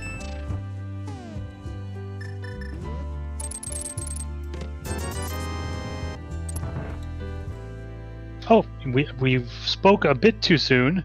Yeah. That was actually crystal number 6. He's got to go up, So finish up tower.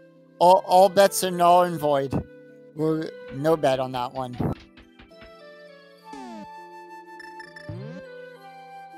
Alright, we still gotta take care of Moldor.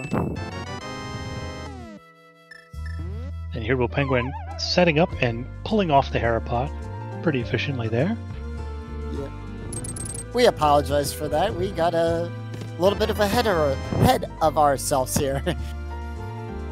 It's an exciting game, to be fair. Yes.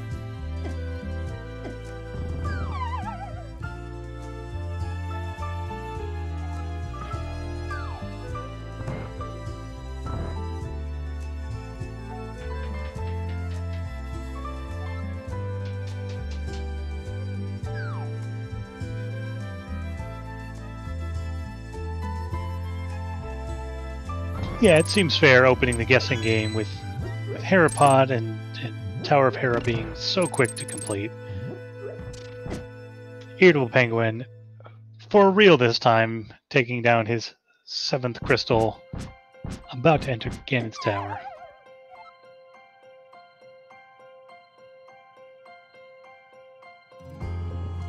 Alright. That's something I also like to do when I play as well too. If I get people in chat, let them take a guess where they think the key is as well.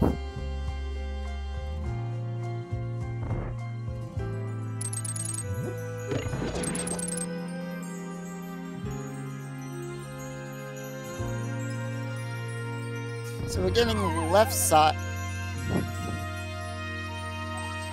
Close one there with the small key on the torch. Yep. Yep, we'll see if we've got a full left side strategy or if we have a Dark Magician route going through here.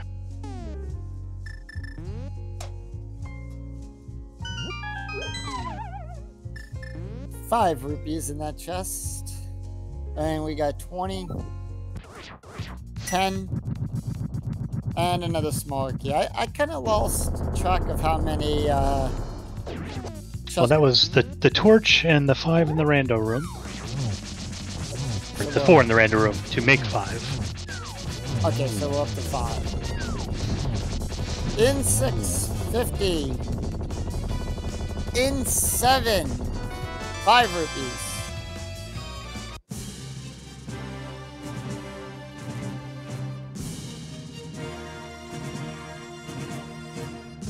Goes through the tile room into the conveyor belt. And we'll see now without the boots, this can be a little bit tricky.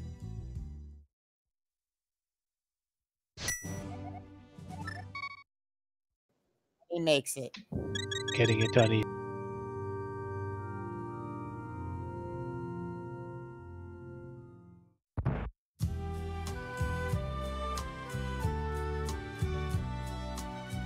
And the Gibdos don't want to play fair on. No, yeah, an unfortunate miss with the Samaria. Find half. And there's Ether and the mirror shield. Yeah, Riot Shield not going to provide much benefit here in game. No. So we warp out and he's going back to the left.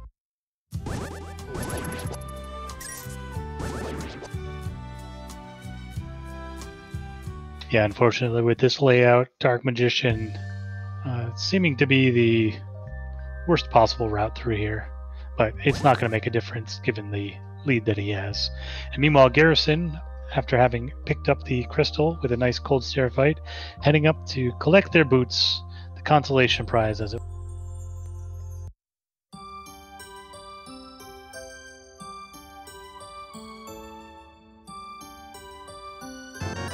And the big key is in the fire bar.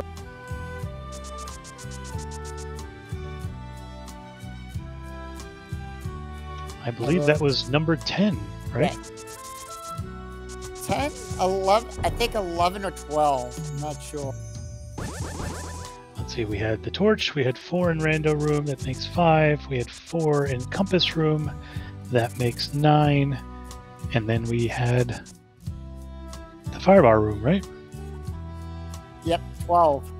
12 it is. Ricky keeping us on point.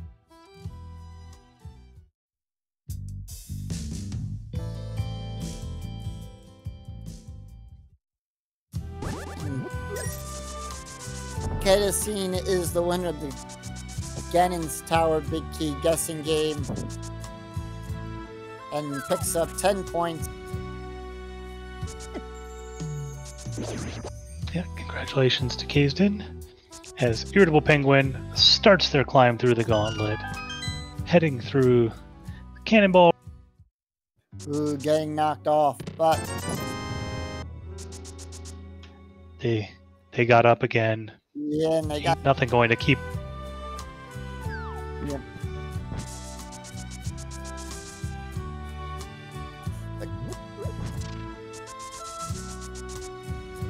I want to say that Garrison looks like he's last locationing places for the fire. Yeah, at this point they've picked up the boots. You know, they've got to hope that the boots lead to something. We know that that's not going to be the case, but it makes sense to do those boots checks right away. Now, finally heading back up the mountain, they're going to head to the ether tablet and Probably drop a few bombs or a few slashes.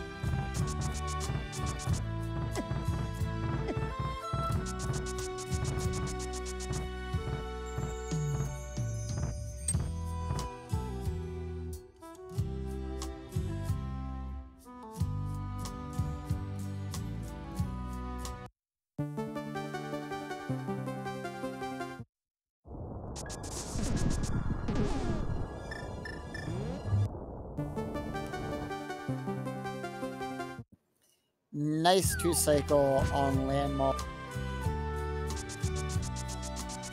as we head up into the Wizrobe room.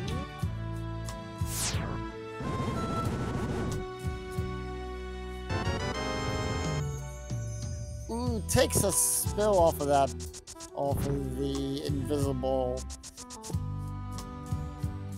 yeah, as it turns out, when you can't see where you're walking, it can be a little bit hard to get around.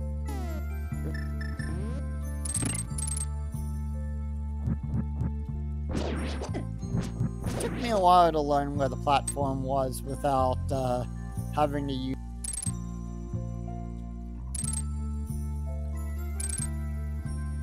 Garrison trying to do the spin speed Harapod glitch and getting, unfortunately, getting soft locked. Got the glitch, but certain diagonal movements, once you've gotten glitched into the pot, can cause you to soft lock. They have to save and quit. And now going to Sanctuary, they were so close to getting their answer. Oh, they did get their food. I apologize. So they were very close to being able to finish Tower of Hera, but they'll just route that in after Turtle Rock, the same as IrritablePenguin did. Yep.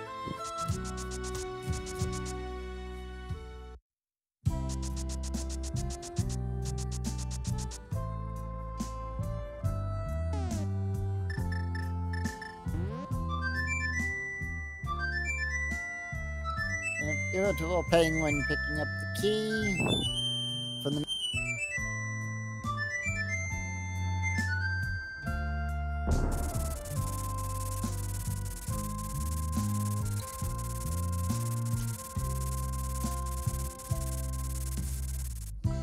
Heading right on to Moldorm 2.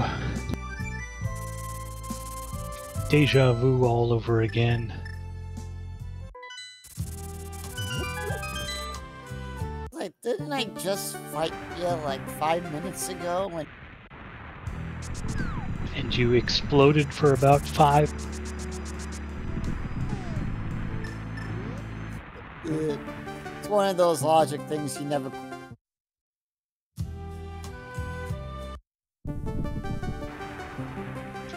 That must have been his brother. True. But as here, and IrritablePenguin making their way up into the jump. That's right, 6 hits will take down the real Agadim. The trick is getting the right angles to deflect those balls at him. We've got 1 hit on the first cycle. Unfortunately, not getting any on the. Playing pool against Aga.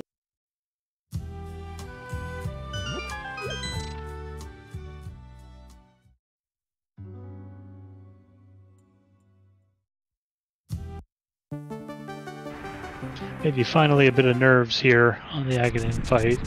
Up to 3 hits after 5 cycles. And getting a double on cycle number. down goes Aga, and we're off to fight.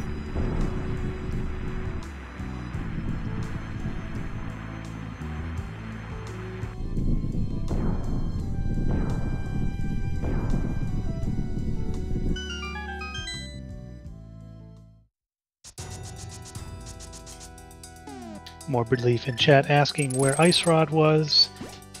It was right here in Misery Mire, and Garrison is going to pick it up in the first check, assuming he goes right to bridge.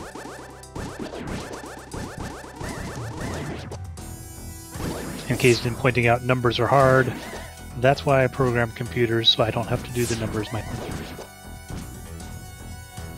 Oh, wow.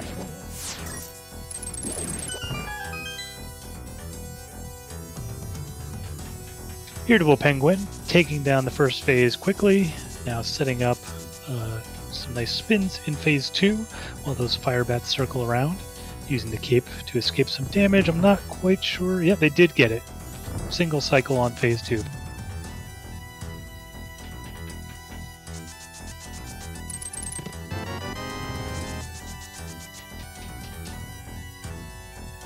Nice. Yeah, now we're just a hop, skip, and 4 silver arrows.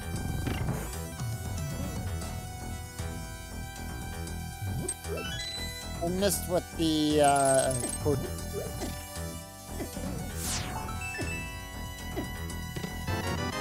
And almost got. So close.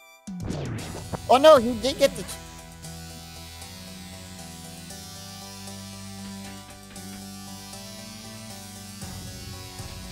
I think he did get. Yeah, very nice cannon fight. IrritablePenguin walks across the scariest bridge in the game, picks up their Triforce, and wins the race with an official race time GG time of 1:51.10. Get your GGs in chat for IrritablePenguin.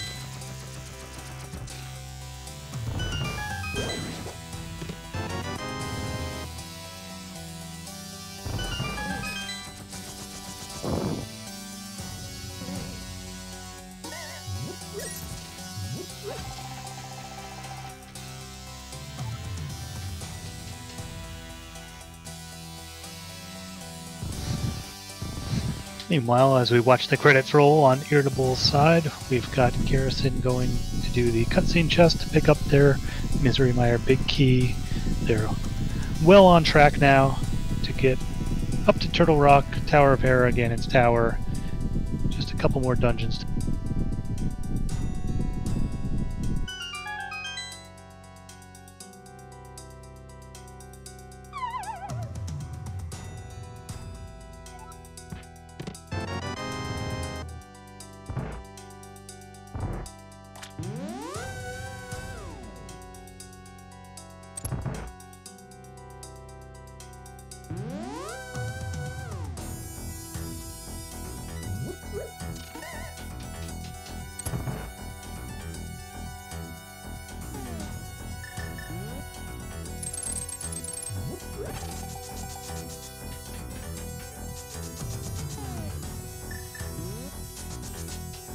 And we are joined by IrritablePenguin.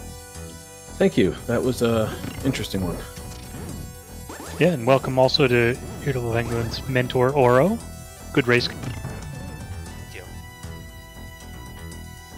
So the first question I want to ask is, when you checked that pedestal and saw the boots hint, what was your thought? That was go hit every crystal I can, go to Bob's Torch immediately, and hope for the best. Because by that time we had already done Desert, so I knew we didn't need it to get to GT. And that was why I did Dark Magician. Generally, I'll go Hope Room. That makes a lot of sense. Yeah. Basically, at that point, it was either like maybe Ice Rod is in Bonkrocks or King's Tomb, but otherwise the only thing we need boots for is Bob's Torch. So I was like, okay, we'll keep that in mind, but if we find the Ice Rod, then check Bob's Torch and act like we're in go mode otherwise. Yeah, it's pretty late in the seed to get any value from boots. That makes a lot of sense. Yep. And when we went up and did Ether Tablet, it was one of those, may as well just hit it on the way up to Rock in case it's Ice Rod. And lo and behold, there was the... Yeah, that was really the difference. You guys were neck and neck for about an hour and 20 minutes until you went up to Ether Tablet and Garrison went and started doing some other checks, and it took him quite a while to find that flute on Ether Tablet. Other than that, you guys were within a minute of each other for pretty much this entire race. We were basically doing all the same thing. step for step. The only thing different was front of escape you did immediately. Garrison did it with Pyramid Fairy. After that point, you guys were step for step with each other. It was actually really fun to watch. That's cool. Yeah, Oro would ask me if I had ever done bomb escape before, and I was like, nope, but we're gonna, so let's... And you guys were almost photo finished for fighting off Argus. That's how... Yeah, both wow, holding up crazy. the medallion at the same time. That is awesome. Yeah, so the whole beginning of this seed, for the first hour plus, it was a pretty linear seed. It seemed like it was leaving a lot of breadcrumbs that you guys were following, going to the next logical check. Not a lot of room for divergence until that point. So, what were the options you discussed once you decided to head up the mountain for Ether Tablet? It was Turtle Rock, hope for the best. If not, go to Ice Palace, finish that out, grab the boots, and then go and see if we get something out of King's Tomb or Bonk Rocks, or if we got something else along the way. Yeah, that makes a lot of sense. And Garrison also had the same thinking. Aside from picking up Ether Tablet on the way, they did Turtle Rock first. Yeah, I was fully intending to, and then as I'm going up the stairs with Hookshot in hand, I'm like, I can't speed over to the right, and if I get something like nothing out of Turtle Rock, go to Ether Tablet and get Ice Rod and have to go back in, that's going to kill me. And if I hit Ether Tablet first and it has the Ice Rod, then great, Turtle Rock's a single. Never expected to find Flute on it. Yeah, and that thinking ahead, that logic really sealed the deal for you. Yeah, and I don't know if Spike Cave wasn't there, if Oro wouldn't have talked me out of Ether Tablet first, because it was Ether Tablet, Spike Cave, and then just save and quit and go over to Turtle Rock.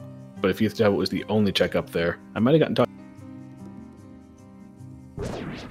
Fair enough. I would be less inclined for us to have made that play if it was just Ether Tablet versus Ether Tablet plus Spike Cave. And once we got the Flute, I was really hoping that Ice Rod was going to be in Spike Cave so we could just be go-moding everything, but, the seed wasn't going to do that. Well, it was nice enough to give you the Ice Rod in the very first check inside Misery Mire. That it was. And then mean enough to give me the vanilla big... So aside from Bomb Escape, is there anything that you did this seed or that Oro taught you along the way that you're going to use in future races, especially next week as you go into a race without a mentor? To listen to myself the first time, essentially, because every time we talked about something, it was, well, what are you going to do? Well, this is what we're going to do. Sounds good. And then my brain's going, yeah, but if we do this first, it makes more sense in case that's an item there. And that's how I generally route. Main reason why I joined the tournament is because I route like crap. So thorough and to like doing what's available now rather than trying to group things as they become available later. It seems like your impulse is to Yep. leave no stone left unturned in any location. yeah, basically, because that one stone might be the one item that I missed out on that caused me to lose, and that's just the habit. Yeah, untangling that spaghetti. I'm familiar with that process, and it's not always clean or quick to untangle that routing. So we'll see how I do with it next week. Yeah, how do you feel heading into the mentorless open week? Feel good about it. I felt good in week 3 when it was mentorless Ambrosia. Did all right there, so I feel like I'll do all right with the mentorless on. Yeah, and with that being week 6 of the Swiss rounds and you being now 3-2, it'll be a very important race with some playoff implications. Yeah, and I had to win this one in order to potentially get into top bracket next. As we see Garrison here heading back towards Trinex, about to pick up their 6th crystal. Got it right this time. I accidentally called it the 7th crystal when you picked up your Trinex win. That's right. I thought it was my 7th crystal too, and then I clicked on it, and GT didn't light up on the tracker. I was like, "That's right." You were so used to seeing Turtle Rock being like the last dungeon everyone. Yeah. clutch blue potion for Garrison here as he ran out of magic, trying to hit that dodging and weaving ice rod head.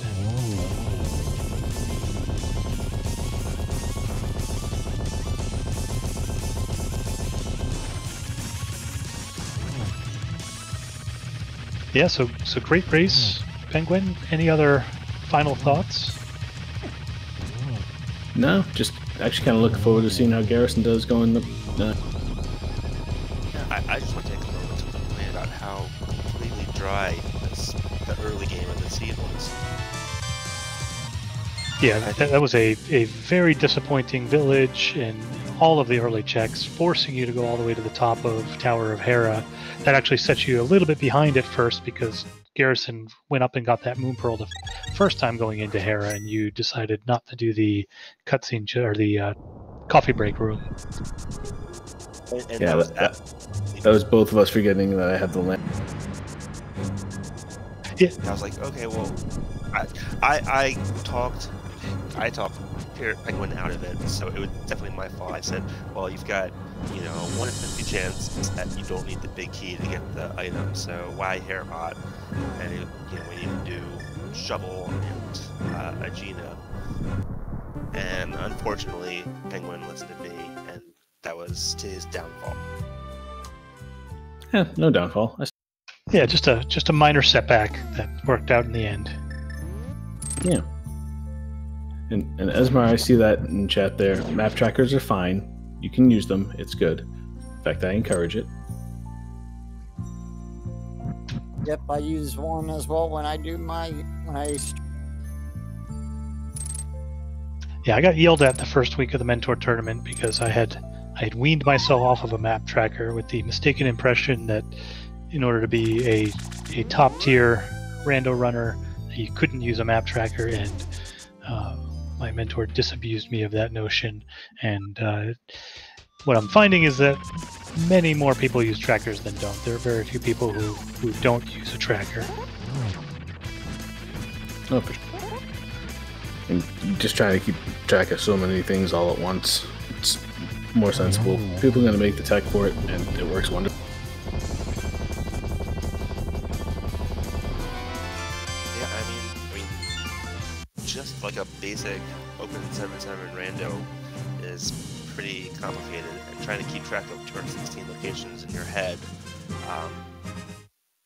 I mean, there are people that can do it, but not everyone can, so. Yeah, if I wasn't using a tracker, it would definitely be strictly clear out everything every time I go somewhere, because just in case I forgot that I didn't do it last. Right. Meanwhile, Garrison pulling off the spin speed Harapot this time, going up and making quick work of Moldorm, and is going to head right into Ganon's tower. And while he does that, I think I'm going to head out of here. So thank you guys for commentating. Thank you to... I can't see the name because it's too small here. NES cartridge on the tracking and RickyofKokiri on yes. the restreaming. Yeah, I was looking for the tracker name. So thank you, NES cartridge, Ricky, you guys for commentating. It's always fun to be able to go back and listen to someone else criticize everything I'm doing and see how it goes. A good race, congratulations, and good luck next week. Thank you. As we see Garrison going in, starting on the left side, so may be able to pick up his big key a little faster than Penguin was able to.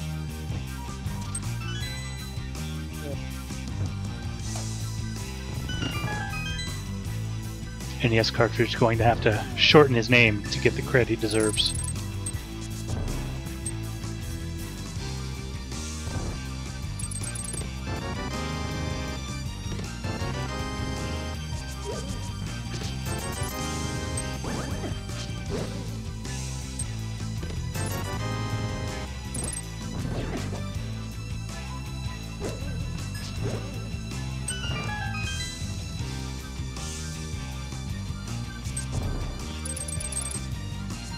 Yep, as Garrison clears out Rando Room, about to pick up their big key and make the GT climb. Oh, that's...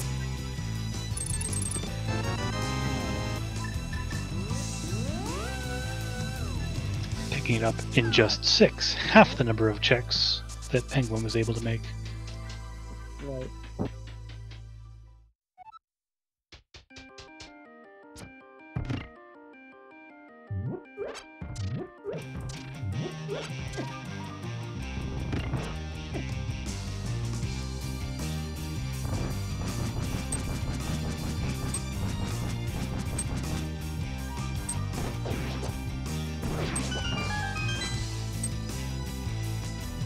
Making quick work of the mimics.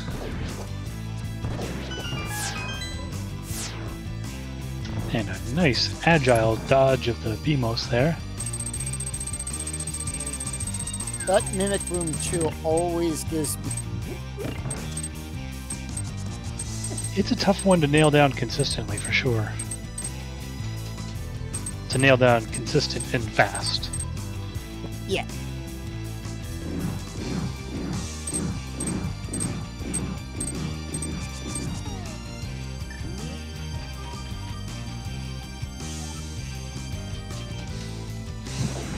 Now heading up to the gauntlet. I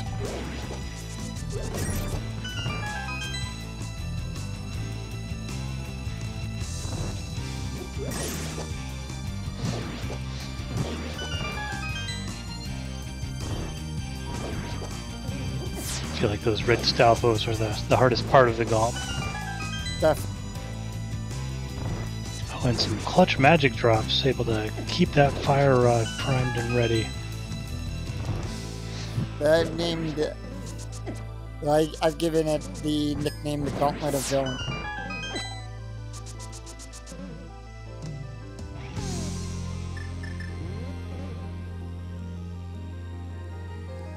Taking out the powder to get a safety fairy here from the bun. And right on into land mode 2. Through that. Clutch second arrow there. I didn't think they'd have time to get it.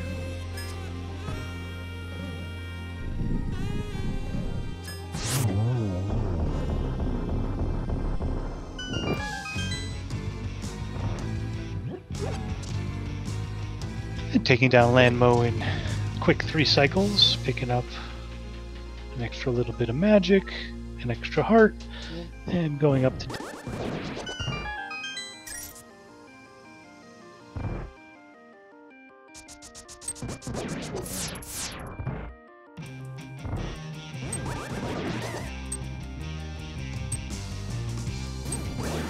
Only managed to get 2 of them out, and it's the other 2 out.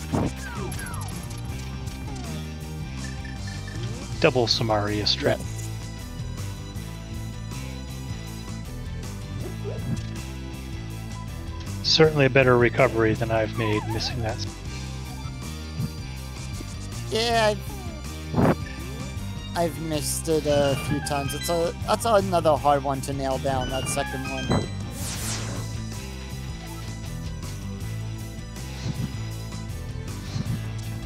Yeah, the number of tricks and little optimizations available in this game seems... Right. And with the tempered sword and silver arrows, no need to check anything else on the way.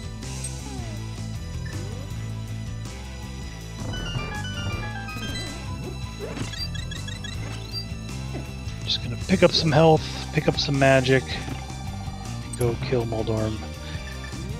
Yes.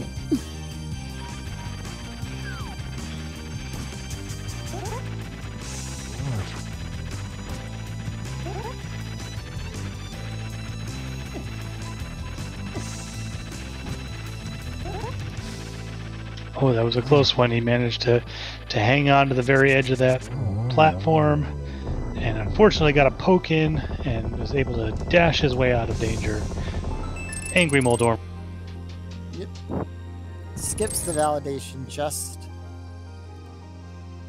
We'll never know what's inside.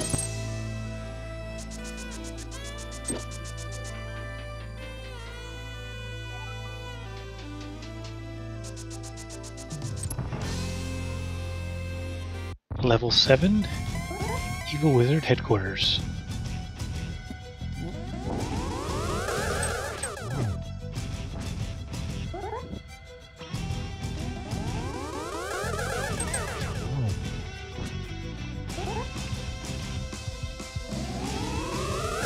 Music sounds like a king.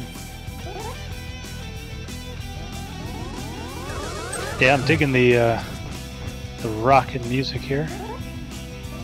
3 for 3 hits and cycles. Oh, and Got the clutch. I saw it as a double. I didn't.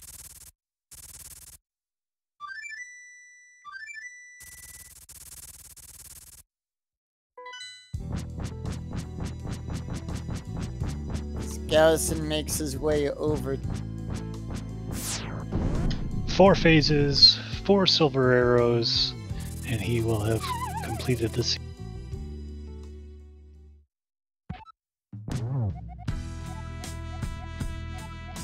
"12 tempered hits needed in these first 2.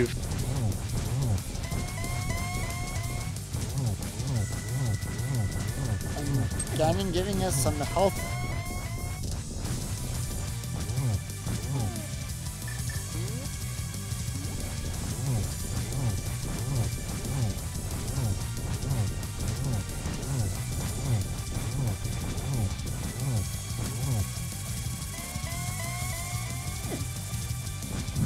And getting a 2+1, the same as Penguin did.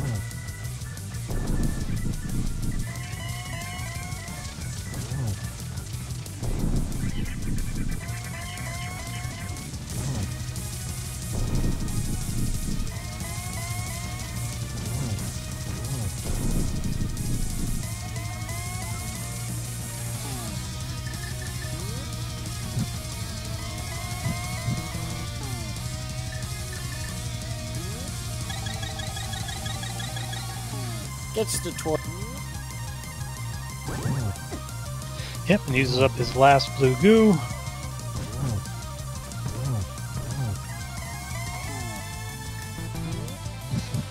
A nice double, 1 more arrow will do.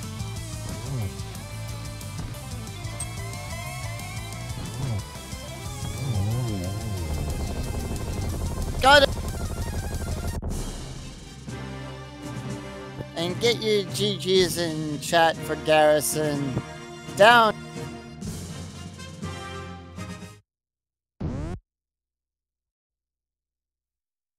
Garrison finishing with an official race time GG time of 2 hours, 12 minutes, 27 seconds. GG to Garrison. And the Triforce asking us if we like the placement of the.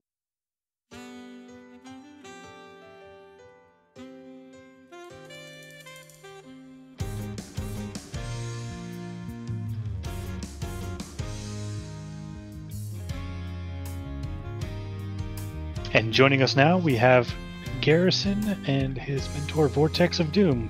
GG. Oh, GG. GG. Yeah, that was... Boy, that was such a close race for about an hour and 20 minutes of it. You guys were in lockstep on the Argus fight. You both were holding the medallion up at the same time. Less than a minute difference between you. And then the... Yeah, and I'm sure that's what killed me, the flute on Ether Tablet. And we went up the mountain and we're like, oh, hey, Turtle Rock has all these checks. And we went in and it's like, wait, Turtle Rock's a one-way trip. Guess we're not doing Ether Tablet. And yeah, we just continued to not do Ether Tablet. And then so like after that, like we had the knowledge of PED. So like Ice Palace, after having finished 2 pendant dungeons, Ice Palace became 5 checks instead of, or potentially 6 since we hadn't looked at Lumberjack, instead of just the 3. And so it still looked like the more attractive option. But yeah, if we were thinking, we would have done, let's just clean up Ether Tablet and Spike Cave first thing after Skullwoods, or after we do like Catfish check. That whole loop, and just like clean up like we'd been doing the whole seed. We wouldn't have touched Turtle Rock, and we would have gone straight to Mire and gotten Ice Rod and been in go mode. Yeah, and that was really the difference. And Penguin said that they nearly did the same thing. They were going to skip Ether Tablet, realized they could loop it in. They were on their way to Turtle Rock. They were going to do the same route as you and just managed to remember it on their way to Turtle Rock, and that. Yeah. Yeah, getting to that point in the seed, it was a little. I mean, I was a little bit frazzled at that point, just because one, that opening with no sword for, like, no usable weapon for like how long? 40 minutes was the first sword. Yeah, like that was not great. So you're already like running out of, like, you're like, okay, bomb escape. Like, I screwed up Mini Moldorm Cave with bombs, just ran out of bombs. That was awful. That was weighing on my mind for a lot of the game. And then even once we kind of stabilized, got into Dark World, had some weapons, there was even just a couple silly things here and there. Like, the shovel, I realized probably only about a minute afterwards, oh crap, I forgot shovel, and Vortex and I were just talking the whole time, like, when do we get that routed back in for damage control? So this seed just let itself he wanted to be. do it before Swamp, and I overruled him, which I think was the right choice. Yeah, and that early Mini Moldorm Cave failure set you back a little, but then the Irritable Penguin had their own issue leaving Tower of Hera before getting the Moon Pearl, so you know that just canceled each other out, and you guys were right back in lockstep. We were talking about whether or not to just like save and quit with the big key. Like, we were gonna grab it either way, and just like thinking about it, and we were just still talking about it. So Garrison just kept going in the dungeon, and then he found the Moon Pearl, and I was like, "Well, we're saving and quitting now."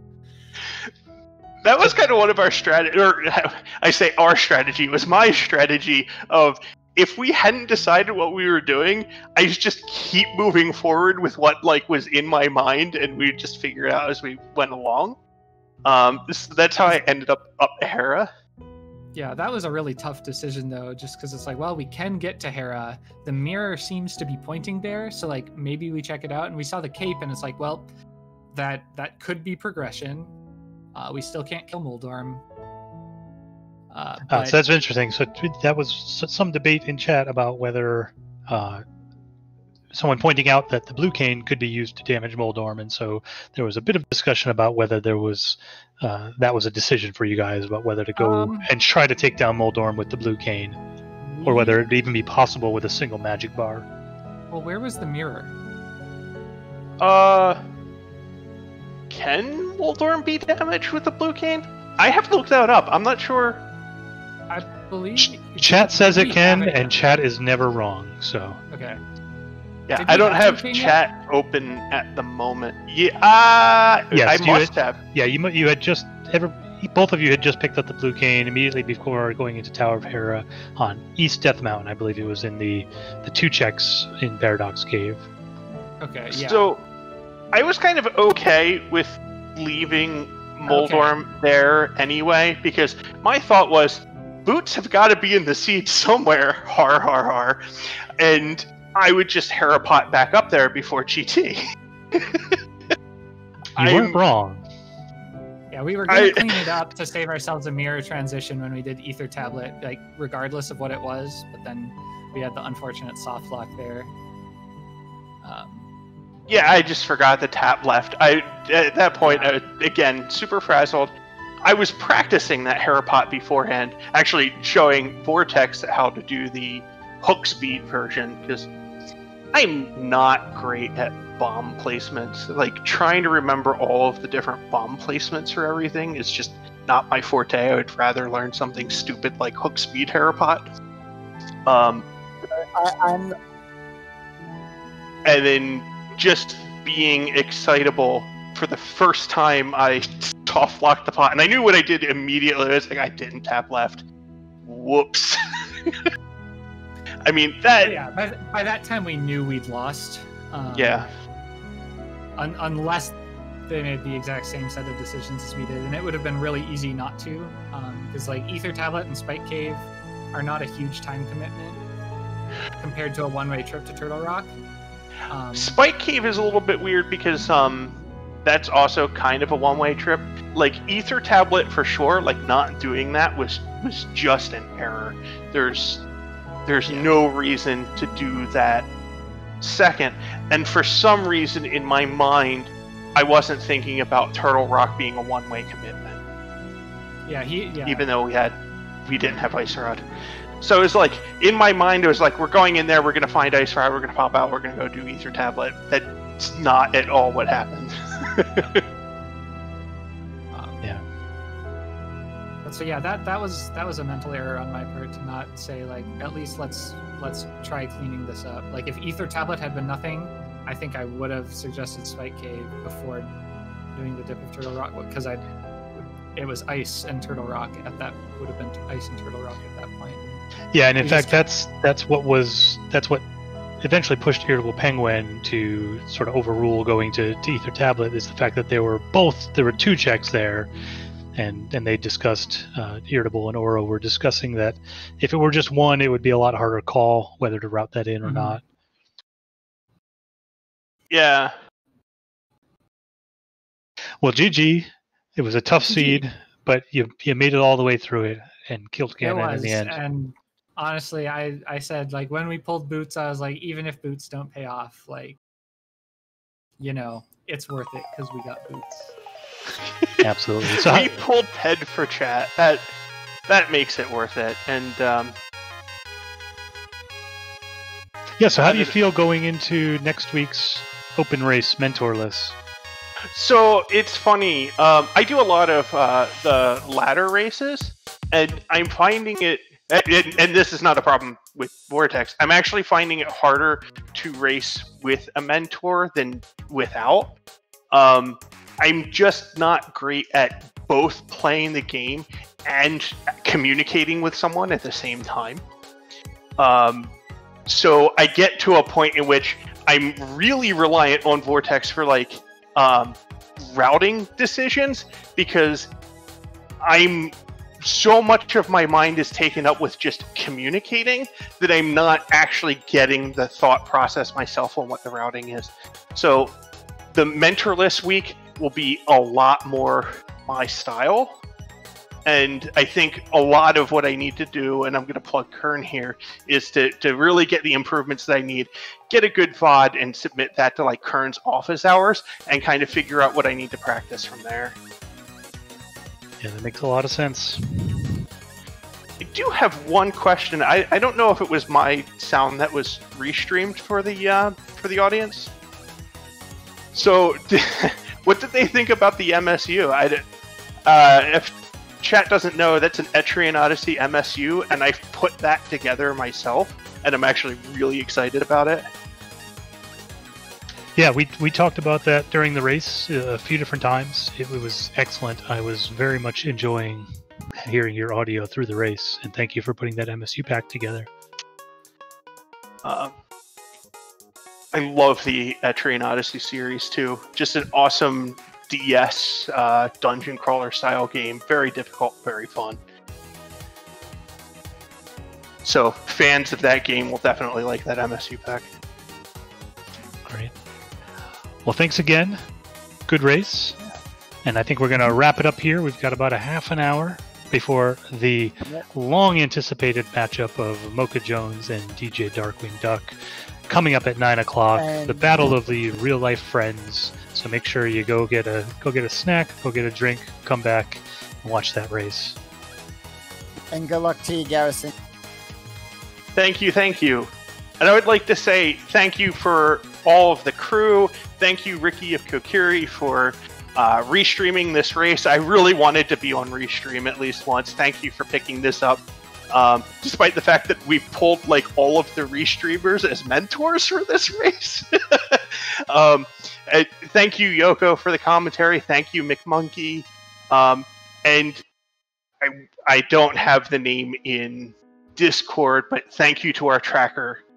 Sorry, I don't have your name. NES cartridge.